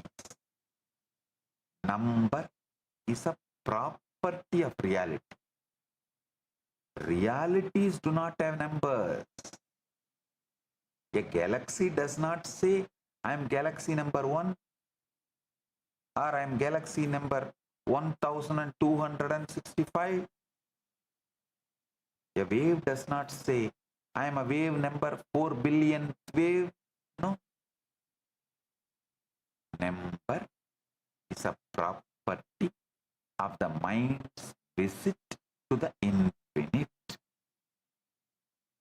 Imagine the infinite as a vast ocean. Imagine the mind as a small tourist boat. The mind pilgrims out to the infinite, gets blasted by its immensity, frantically races back to shore, and to prove itself that it went there, it drops a coin into the shore sand for each visit. That coin, the shell count of the visit, is what we call a number. The maths itself is the footprint of the frightened pilgrimage of the mind to the infinite. The mind cannot bear to stay in the infinite. The mind cannot bear to merge. To merge is, in a sense, to die. Mind is afraid of death, so it returns. To console itself for the return, it takes a number. When a child is born, she cannot count. She cannot say 1. She experiences everything. The mother's face, the ceiling fan, the falling dust, the faraway bell, all as one undifferentiated event. As she grows, her memory crystallizes. Pieces of experience get sticky. The sticky pieces she calls thing 1, thing 2. She is in school, proudly writing 1 plus 1 equal to 2. What has happened? The child has lost her direct perception of the 1. She has installed the numbering machine to the brain between herself and reality. Now, the infinite is filtered, sorted, numbered, posted at her as the counted parcel. Number is the mind's way of paying rent to forget the infinite. When the mind forgets its infinite nature, it resolves its debt by counting. I am 1, I am 2, I am 3, I am many. This counting is the rent it pays for the privilege of forgetting. The conscious being stops paying rent. He sees only 1. He does not need to count.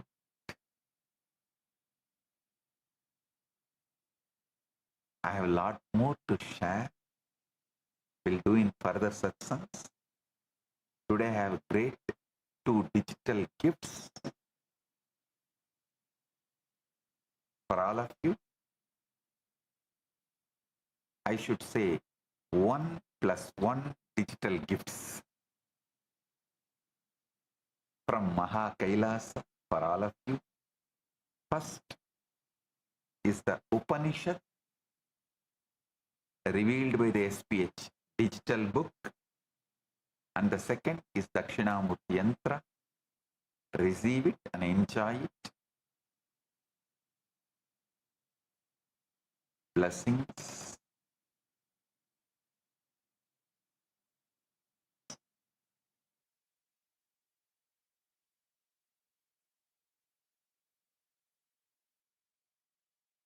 Blessings. Be blissful.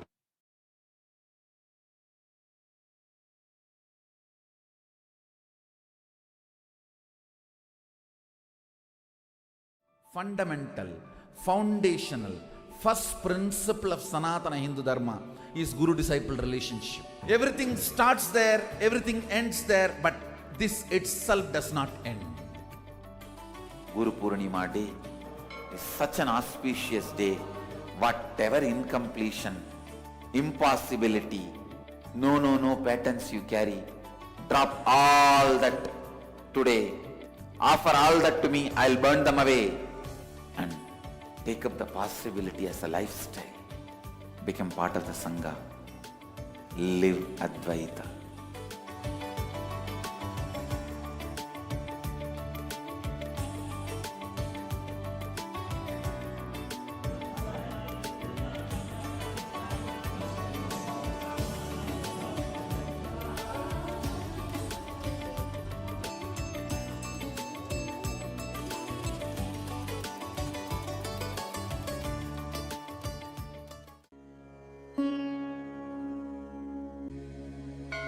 Abhayam Sarvabhutebhyo.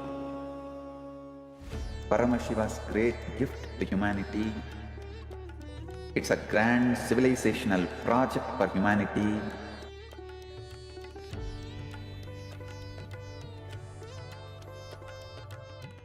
On Guru Purnima Day, the official integrating people means officially accepting them into the campuses, KAILASA, will begin.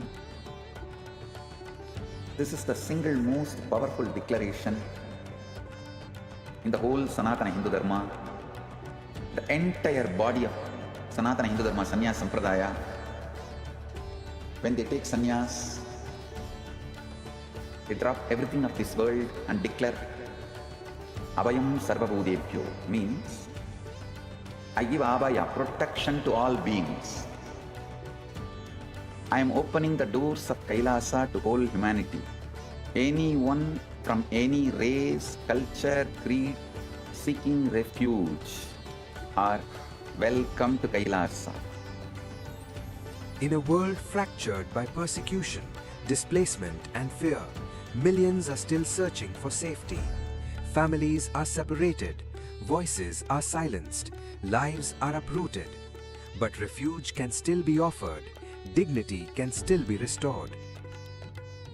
I declare Abhayam Sarvabhutebhyo, Abhayam Sarvabhutebhyo, Abhayam Sarvabhutebhyo. I offer Abhaya, protection to all beings, refugee to every persecuted soul, every human being cast out because of their faith, their identity, their voice. I open the doors of KAILASA for all of you. You only need the courage to seek refuge and KAILASA will answer.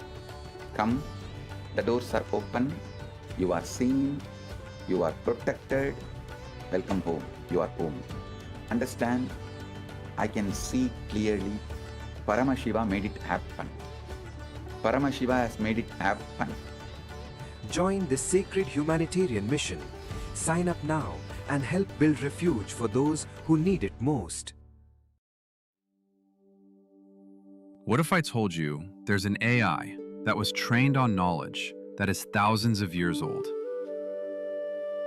Not scraped from the internet, not generated by another AI, but real, ancient human wisdom, digitized for the very first time.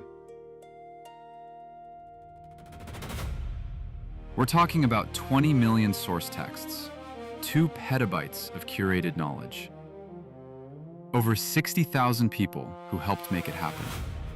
And at the center of all of this is one person whose life's work made it possible. Today, we're talking about Ask Nithyananda AI, and why this might be one of the most important AI projects happening right now. Stay with me, because this one is different.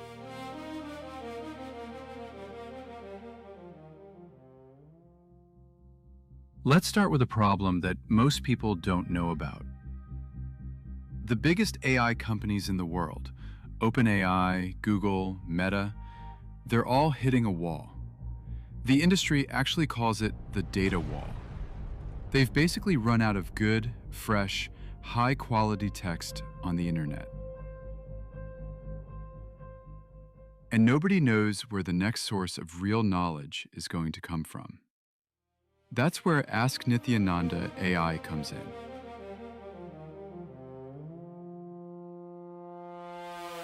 The Supreme Pontiff of Hinduism, Bhagavan Sri Nithyananda Paramashivam, known as SPH, has spent over 50 years gathering, living, and teaching spiritual knowledge.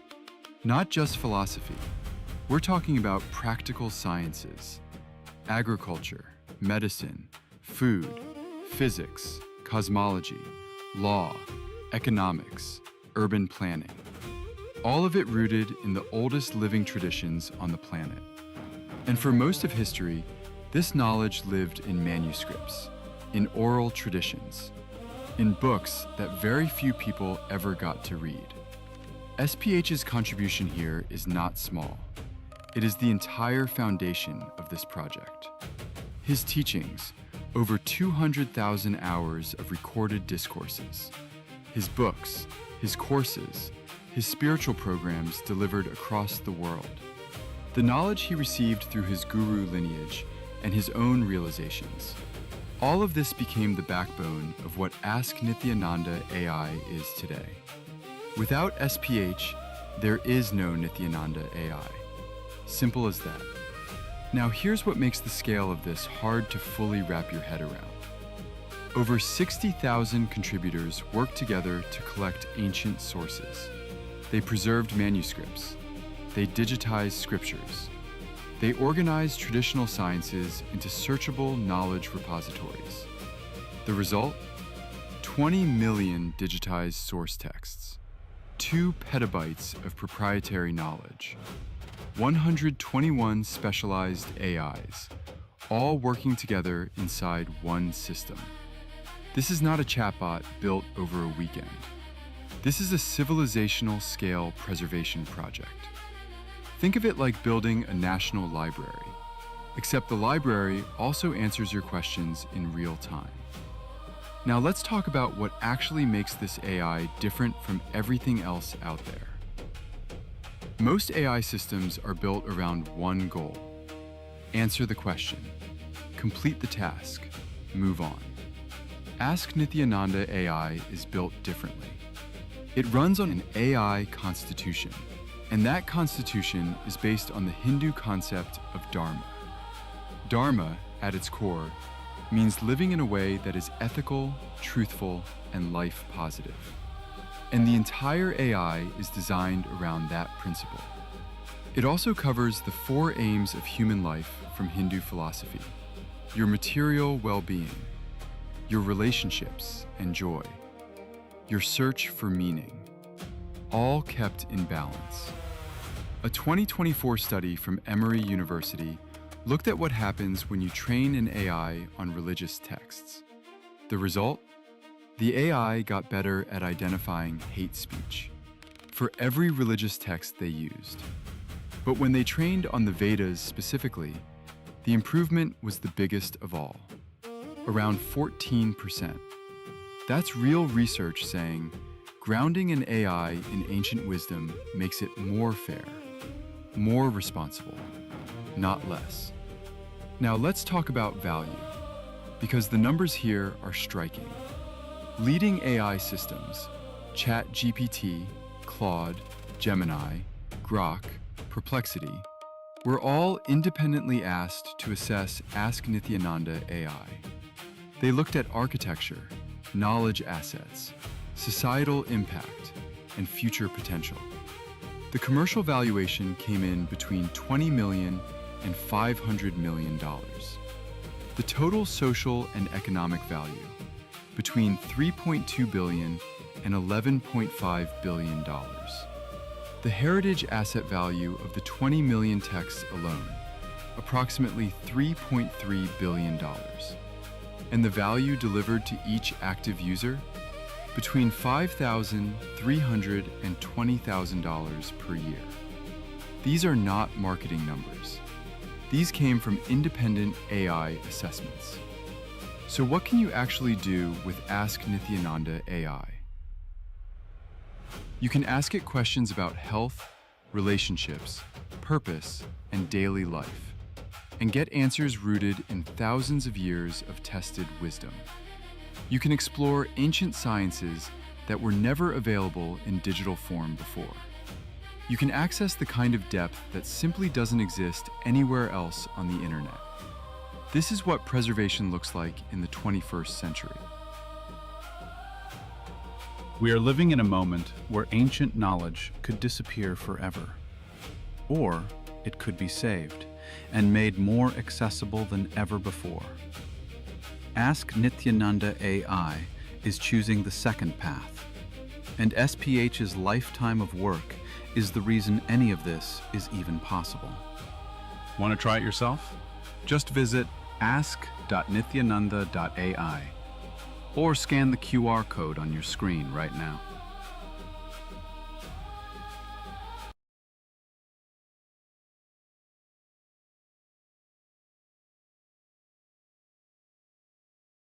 Medicinal plants, highly regarded as one of the great things, trilogy of Ayurveda.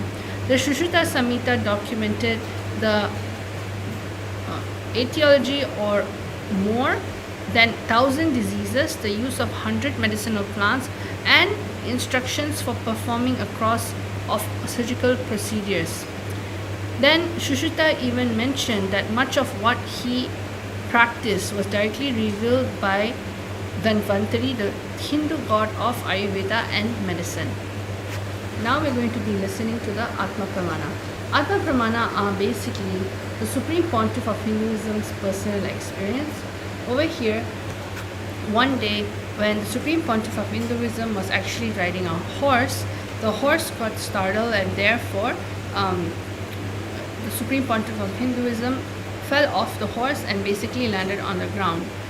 At that very moment, when Swamiji was getting up, Swamiji noticed something was not right. However, there was not a single ounce of pain. Swamiji's Yogacharya always told that he would be in a painless body and have painless death. But only after the fracture and surgery, Swamiji was able to see that actual truth happening.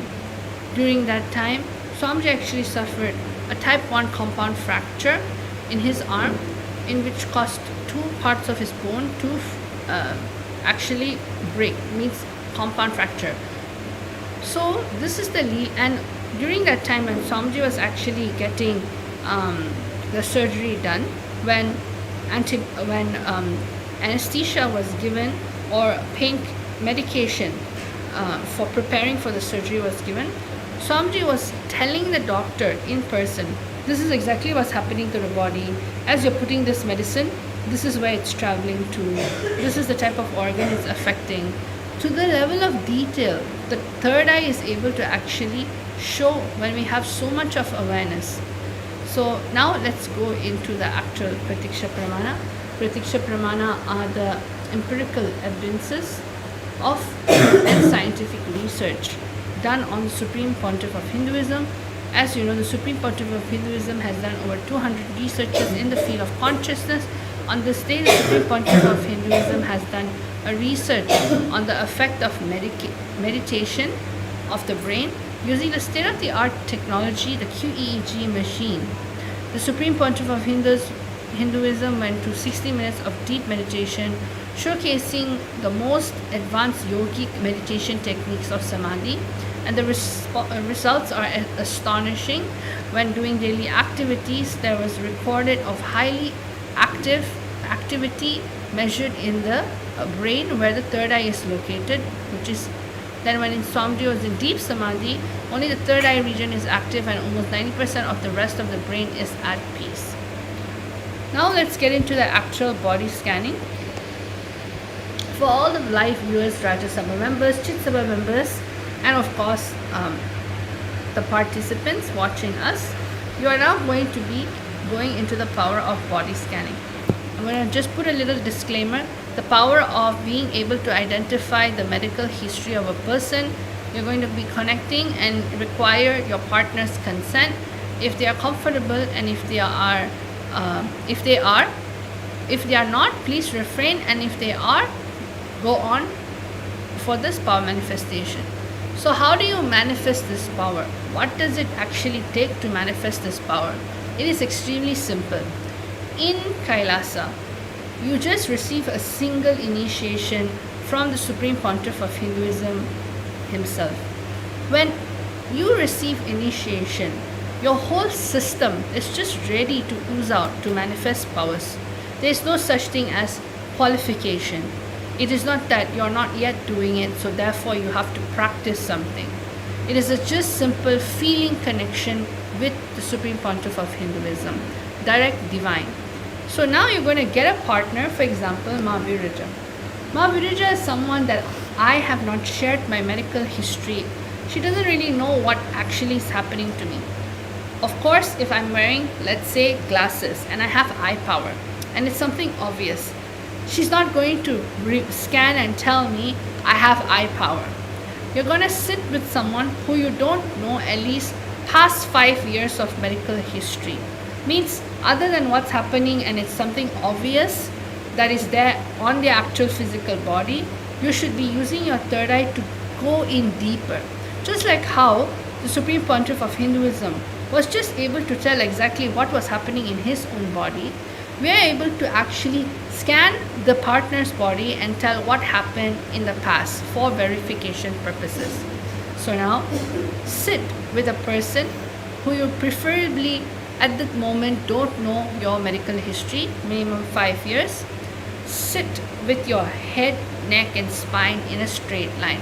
Why do we do this? This posture allows the Kundalini Shakti, which is located at the root of the spine, to actually raise up to the third eye and of course the Sahasrara chakra. When you have your spine straight, you allow Paramashiva to just land. Then you're going to sit as Paramashiva. Why sitting as Paramashiva is needed? Because only Paramashiva manifests. Only Paramashiva is doing everything. Only Swamiji as Paramashiva is manifesting through you. So when you have your posture upright and sit, understanding that you are Paramashiva, simply manifestation happens. Then you're going to remember Swamiji in your third eye and Anandagandha. This is one of the very important regions in the power manifestation. Third eye, bringing Swamiji in your third eye is evoking the presence of Swamiji. In the Anandagandha is actually the spiritual umbilical cord connection directly with Swamiji. So this is where the true awareness has to happen. Then next, we're going to declare a powerful cognition. Why do we do a powerful cognition? Because all the power manifestation in which we are doing comes from the Veda Agamas, specifically the Jnana Pada of the Veda Agamas. Means only with the powerful cognition, powers are able to unlock itself and manifest. You are Paramashiva, that is the powerful cognition. Only when you decide I am Paramashiva, Paramashiva just decides to manifest. Next, chant the password Om Nithyananda Paramashivam. This is the most ultimate powerful Mahavakya in which is revealed and initiated directly by the Supreme Pontiff of Hinduism himself. Just by chanting this japa, just by chanting this Mahavakya, instantly puts you in the space of oneness. So let's chant Recording 3 stopped. times. Om Nithyananda Paramashivoham. Chant from the navel center. Om Nithyananda Paramashivoham. Om Nithyananda Paramashivoham. As you're chanting, you will literally just feel the very presence of the Supreme Pontiff of Hinduism itself. Now, through the third eye, for instance, Mavrija is my partner. I'm connecting with Swamiji. Just have a conversation with Swamiji in your inner space. How you would ask for prayers, boons, how you would hold on to and have amazing conversations within yourself whenever you want whenever you're seeking for an answer and Swamiji is there inside of you. Just like that. Have a conversation with Swamiji inside your inner space. Ask Swamiji, oh Paramashiva, oh Swamiji, I would like to scan my partner's body. Please reveal to me what are the medical issues that they have faced, past illnesses, past surgeries that you can reveal to me. You will just simply see Swamiji will be able to reveal not just the physical layer in terms of the external skin, but Swamiji will be able to reveal the different layers and the different system within the body. For example, if my partner, I'll be able to see that she would have a particular discomfort or disease happening in the level of her bone. So I'll be able to actually see the skeletal. Swamiji will show the skeletal structure, show exactly the region of the discomfort, and even tell the source of the actual pain. How did the pain happen and what was the source of the pain? This is the power of the third eye. So let's all experience that. Please close your eyes.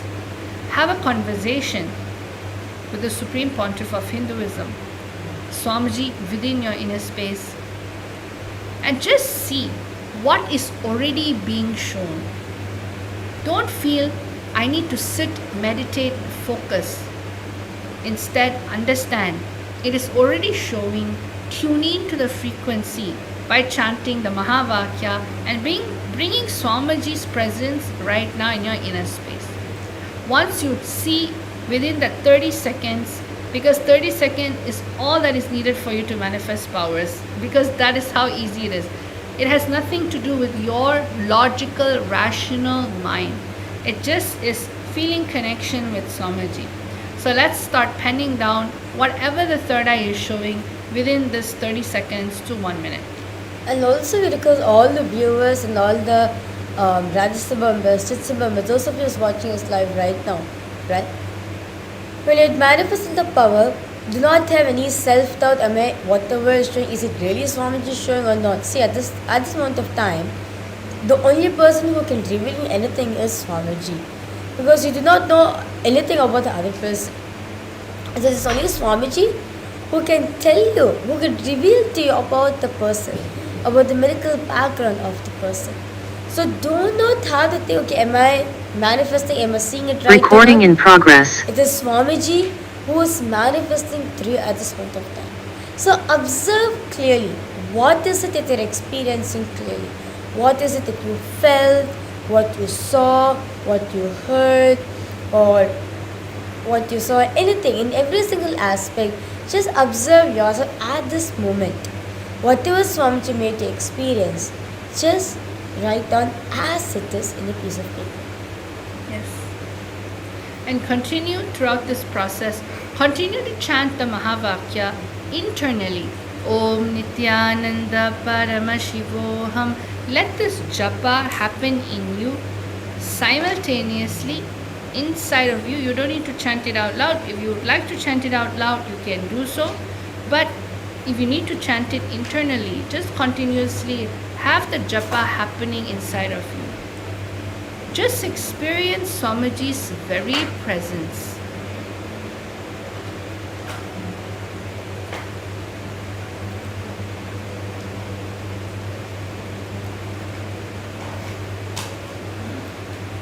Just chant the Mahavakya intensely. Om Nithyananda Paramashivoham. Om Nithyananda Paramashivoham. Om Nithyananda Paramashivoham. Drop any self-doubt, hesitance, incompletion that's arising at this point of time. Just keep it aside. That's your memory. That's your memory which is rising up. Just witness it. Connect the chant the Mahavakya. Connect the Swamiji intensely. You'll see Swamiji will reveal the answers to you very clearly, in a way which you can understand. All you need to do is you just bring that awareness into you. Swamiji, the Supreme Pontiff of Hinduism, is always showing for all of us. So what we need to do from our side, just tune in ourselves into the space of oneness. Just bring that witnessing consciousness in you. And by any chance, if any of the viewers, Rajasabha member, Chitsabha member, is actually doing this power manifestation and you are from the medical field or scientific field, just experience how the innate intelligence of the body starts revealing itself to you. It is actually the intelligence that's revealing itself to you, just like how in the Apta Pramanas, but the Shushutas, Rishi Shushuta actually got all this information directly from the god, Hindu god Dhanvantari itself. Now you'll just simply see how all the revelation that you want to know, learn, directly comes from none other than the Supreme Pontiff of Hinduism, Swamiji. So if you are in the medical field, you'll just see how just by connecting to Swamiji, you'll be able to see the depths of what is actually there. Nowadays, there are many unknown diseases happening in the world today, where despite a lot of allopathy or despite a lot of medical intervention, it can only be handled in the level of the emergency layer, which is great. However, Sanatana Hindu Dharma is so unique the Supreme Pontiff of Hinduism, is reviving by the body scanning in terms of living biology. Many times, a lot of the medical information we have, like what the Supreme Pontiff of Hinduism has revealed in earlier satsang, is that it is mainly based on the dead, means studying organs which has already is dead. So basically, this is the biology of dead. However, body scanning is all about studying live organs, means living organs, living biology. So when power manifestation happens, you can study the body as it's breathing and living right now. What is its possibility as it's living and breathing? You don't need to wait for the body to actually stop working, and then based on that dissecting and finding out what is actually there in the body. However, you are able to actually see what is happening to the body, and as its progress gets updated, upgraded, you will just simply see how the information of the third eye will associate itself with that.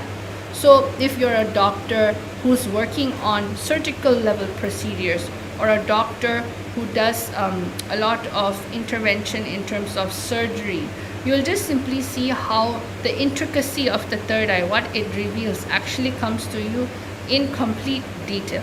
So everybody, it's time for you to write your answers. So all of you, please start writing down your answer. Anything in which Swamiji has revealed to you for this past, I think 1 minute 30 seconds. This is more than enough time for you to actually do 3 things. First, where is the location of the actual issue? Swamiji would have shown you from head to toe, where is the actual location in which is getting highlighted. For instance, the head, the upper body, the chest, lower body, and then you have the legs. Exactly in which location is it getting highlighted? That's the first parameter. Write your answer down. Then the second parameter that we are going to be answering and looking into is what exactly is happening in that area? What is the partner feeling in that area? Are they feeling a sense of pinching? Or what type of discomfort are they feeling? This is important in body scanning because you want to relate to the person. It's not just a body or like a thing, that object that we're scanning. They are literally living right now and they can feel exactly what's wrong in that area. So what is it that is happening in that area? What is this person feeling? Write that down.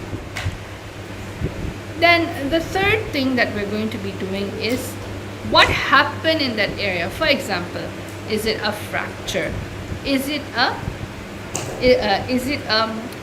fall? Is it a sprain? What happened in that area that made the person experience discomfort? Did the person fall?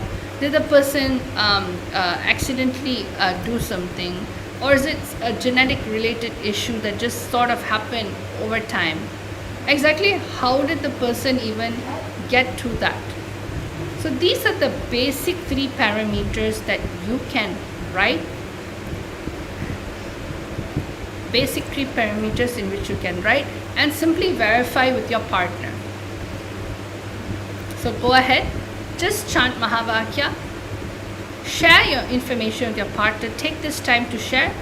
At this time, we're not going to even tell you that if you have self-doubt, there is nothing such as such.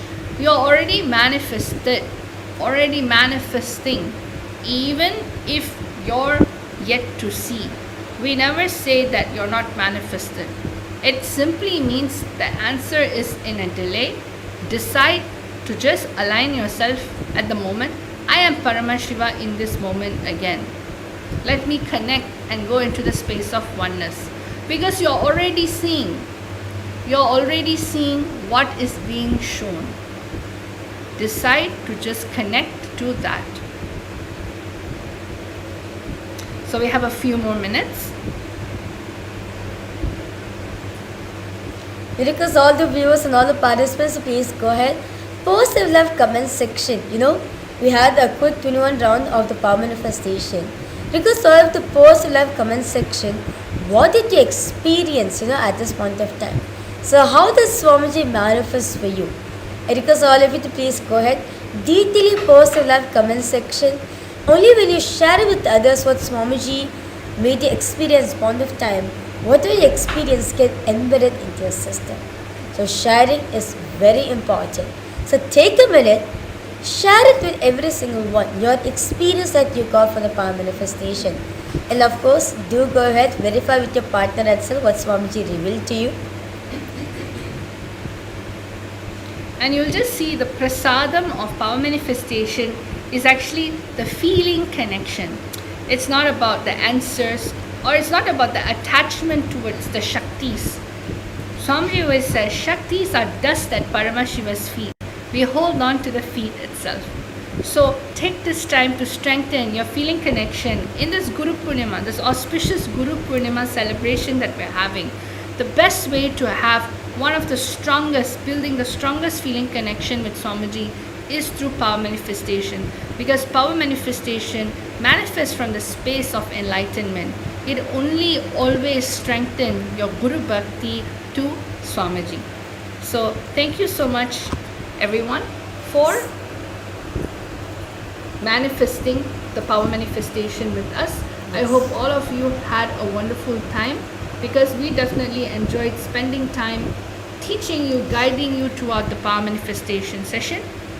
Right now, we're going to be ending our...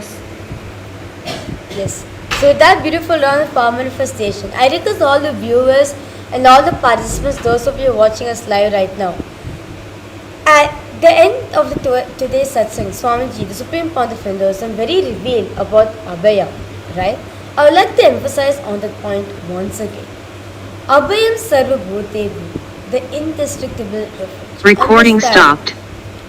when you give, take refuge at the Guru's lotus feet, right?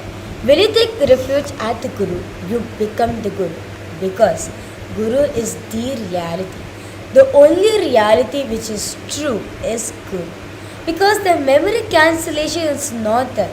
Guru does not run, does not respond to you from that memory from the memory at all. It's not that he has experience of forgetfulness, no, but he runs, he operates from the space of anugraha, pure grace and compassion for the being. So that is why when you seek refuge at the divine lotus feet of the Supreme Pontiff of Hinduism, not just you have the safe place for yourself, you feel protected. At the same time, you'll also experience and understand, you'll become him. This will become the reality for you. You'll experience it as a manifestation for you, where Swamiji, the Supreme Pontiff of Hinduism, becomes your reality. So, because all of you, take a minute, let us all reach out to all those people who are displaced out there in the world. There are more than 120 people who are displaced, and all of them needs a new hope. That is why the Supreme Pontiff of Hinduism is here to open his hands and saying, Abhayam Sarvabhutebhyo, the refuge for all, which is ultimate vow, which is echoing through the cosmos. So because all of you, please submit your applications at kailasa.ai/UANHCR.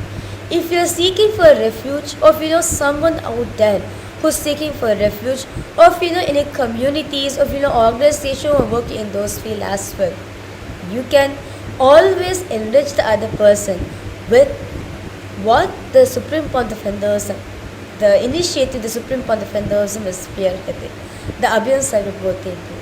Till the last man on planet Earth gets protection, that is, it's our responsibility to spread this message wide and all for every single one.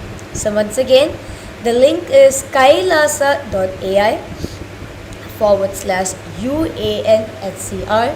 You can submit your application in this directly from the UNHCR's refugees.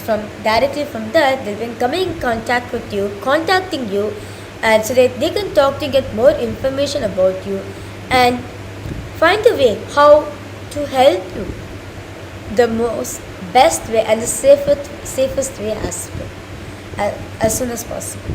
The doors of Kailasa is open for all of you.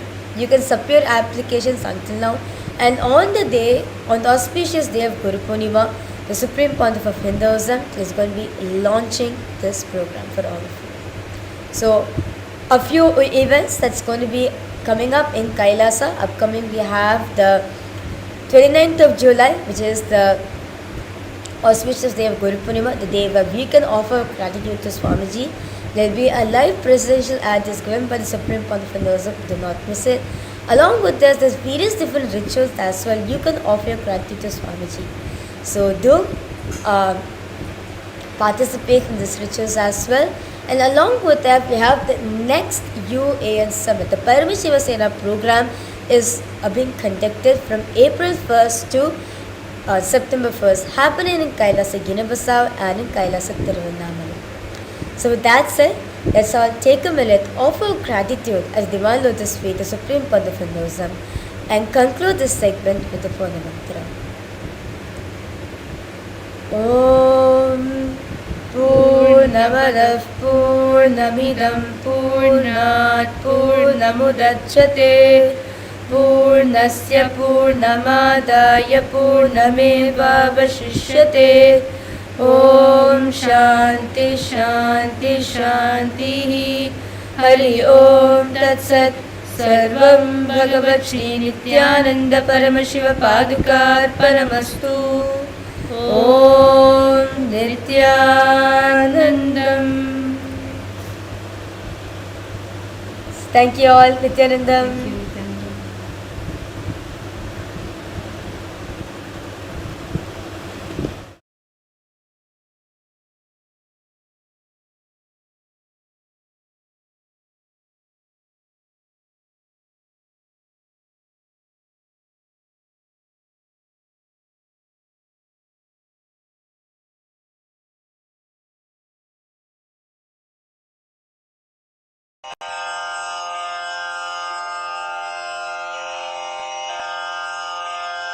श्रीकैलासोन्नतद्वादशान्तश्यामलापीठारूढ श्रीमीनाक्षिसुन्दरेश्वरा भिन्नस्वरूप परशिवपुत्ररत्न Kumar गुरुमण्यतुल्यावतार श्रीपार्वतीस्तन्यपानलब्धदिव्यज्ञान विश्रुतसकलनिगमागमसारभूतद्राविडवेदप्रवक्त्रे श्रीमत्परमशिवकरुणासमधिगतमुक्तामयचतुरश्रयान् गीयमानछत्रचामर श्रीचिह्नकाहलादिसमस्तबिरदावल्यलङ्कृत ज्ञानविज्ञानचक्रवर्ती सर्वजनसङ्घसद्यो निर्वाणदीक्षाव्ययापवर्गवर्ष विश्राण Jimuta परमतकलभकेसरी शैवसिद्धान्तस्थापनाचार्य श्रीराजाधिराजपाण्ड्यमहाराजगुरु क्षपणशाक्यादिमहान्धकारनिवारणज्ञानभानु वीक्षणानर्हार्हध्वजोच्छेदनपूर्वक श्रीमद्वृषभध्वजस्थापक शैवसमयकर्त्रे सर्वज्ञपीठारूढ श्रीजगद्गुरु श्रीज्ञानसम्बन्धदेशिकस्वामि वागीशसुन्दरमाणिक्यवाचकस्वामिनाम् अवतारभूत श्रीज्ञानसम्बन्धस्वामि पुनरुद्धृत श्यामलापीठ सर्वज्ञपीठ त्रिनवत्युत्तरद्विशततम गुरुमहासन्निधान अरुणगिरियोगीश्वर परम्परागत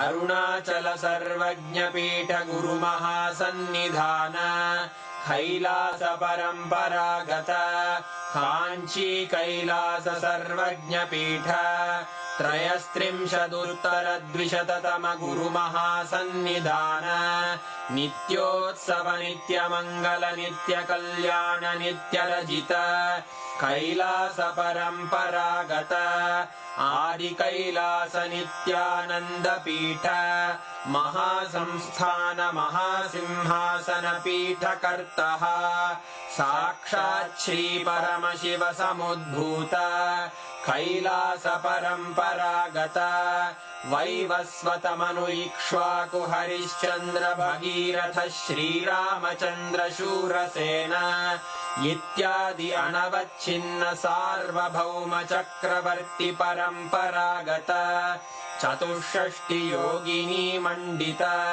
चतुष्षष्टि सम्प्रदाय प्रवर्तक मनुधर्म शासन सूर्यवंश प्राप्त सर्वज्ञपीठ सुराङ्गी साम्राज्य मूर्धाभिषिक्त चूडामणे साक्षात् श्री परमशिव समुद्भूत कपिल महागुरु पुनरुद्धृत महानिर्वाणि पीठ अष्टोत्तर सहस्र श्री महामण्डलेश्वर साक्षात् श्री परमशिव सिंहासनाभिषिक्त समस्त गणनायक श्री महागणपति समारंभ अनवच्छिन्न पीठाधीश्वर गुरु परंपरा प्राप्त अटल पीठ अष्टोत्तर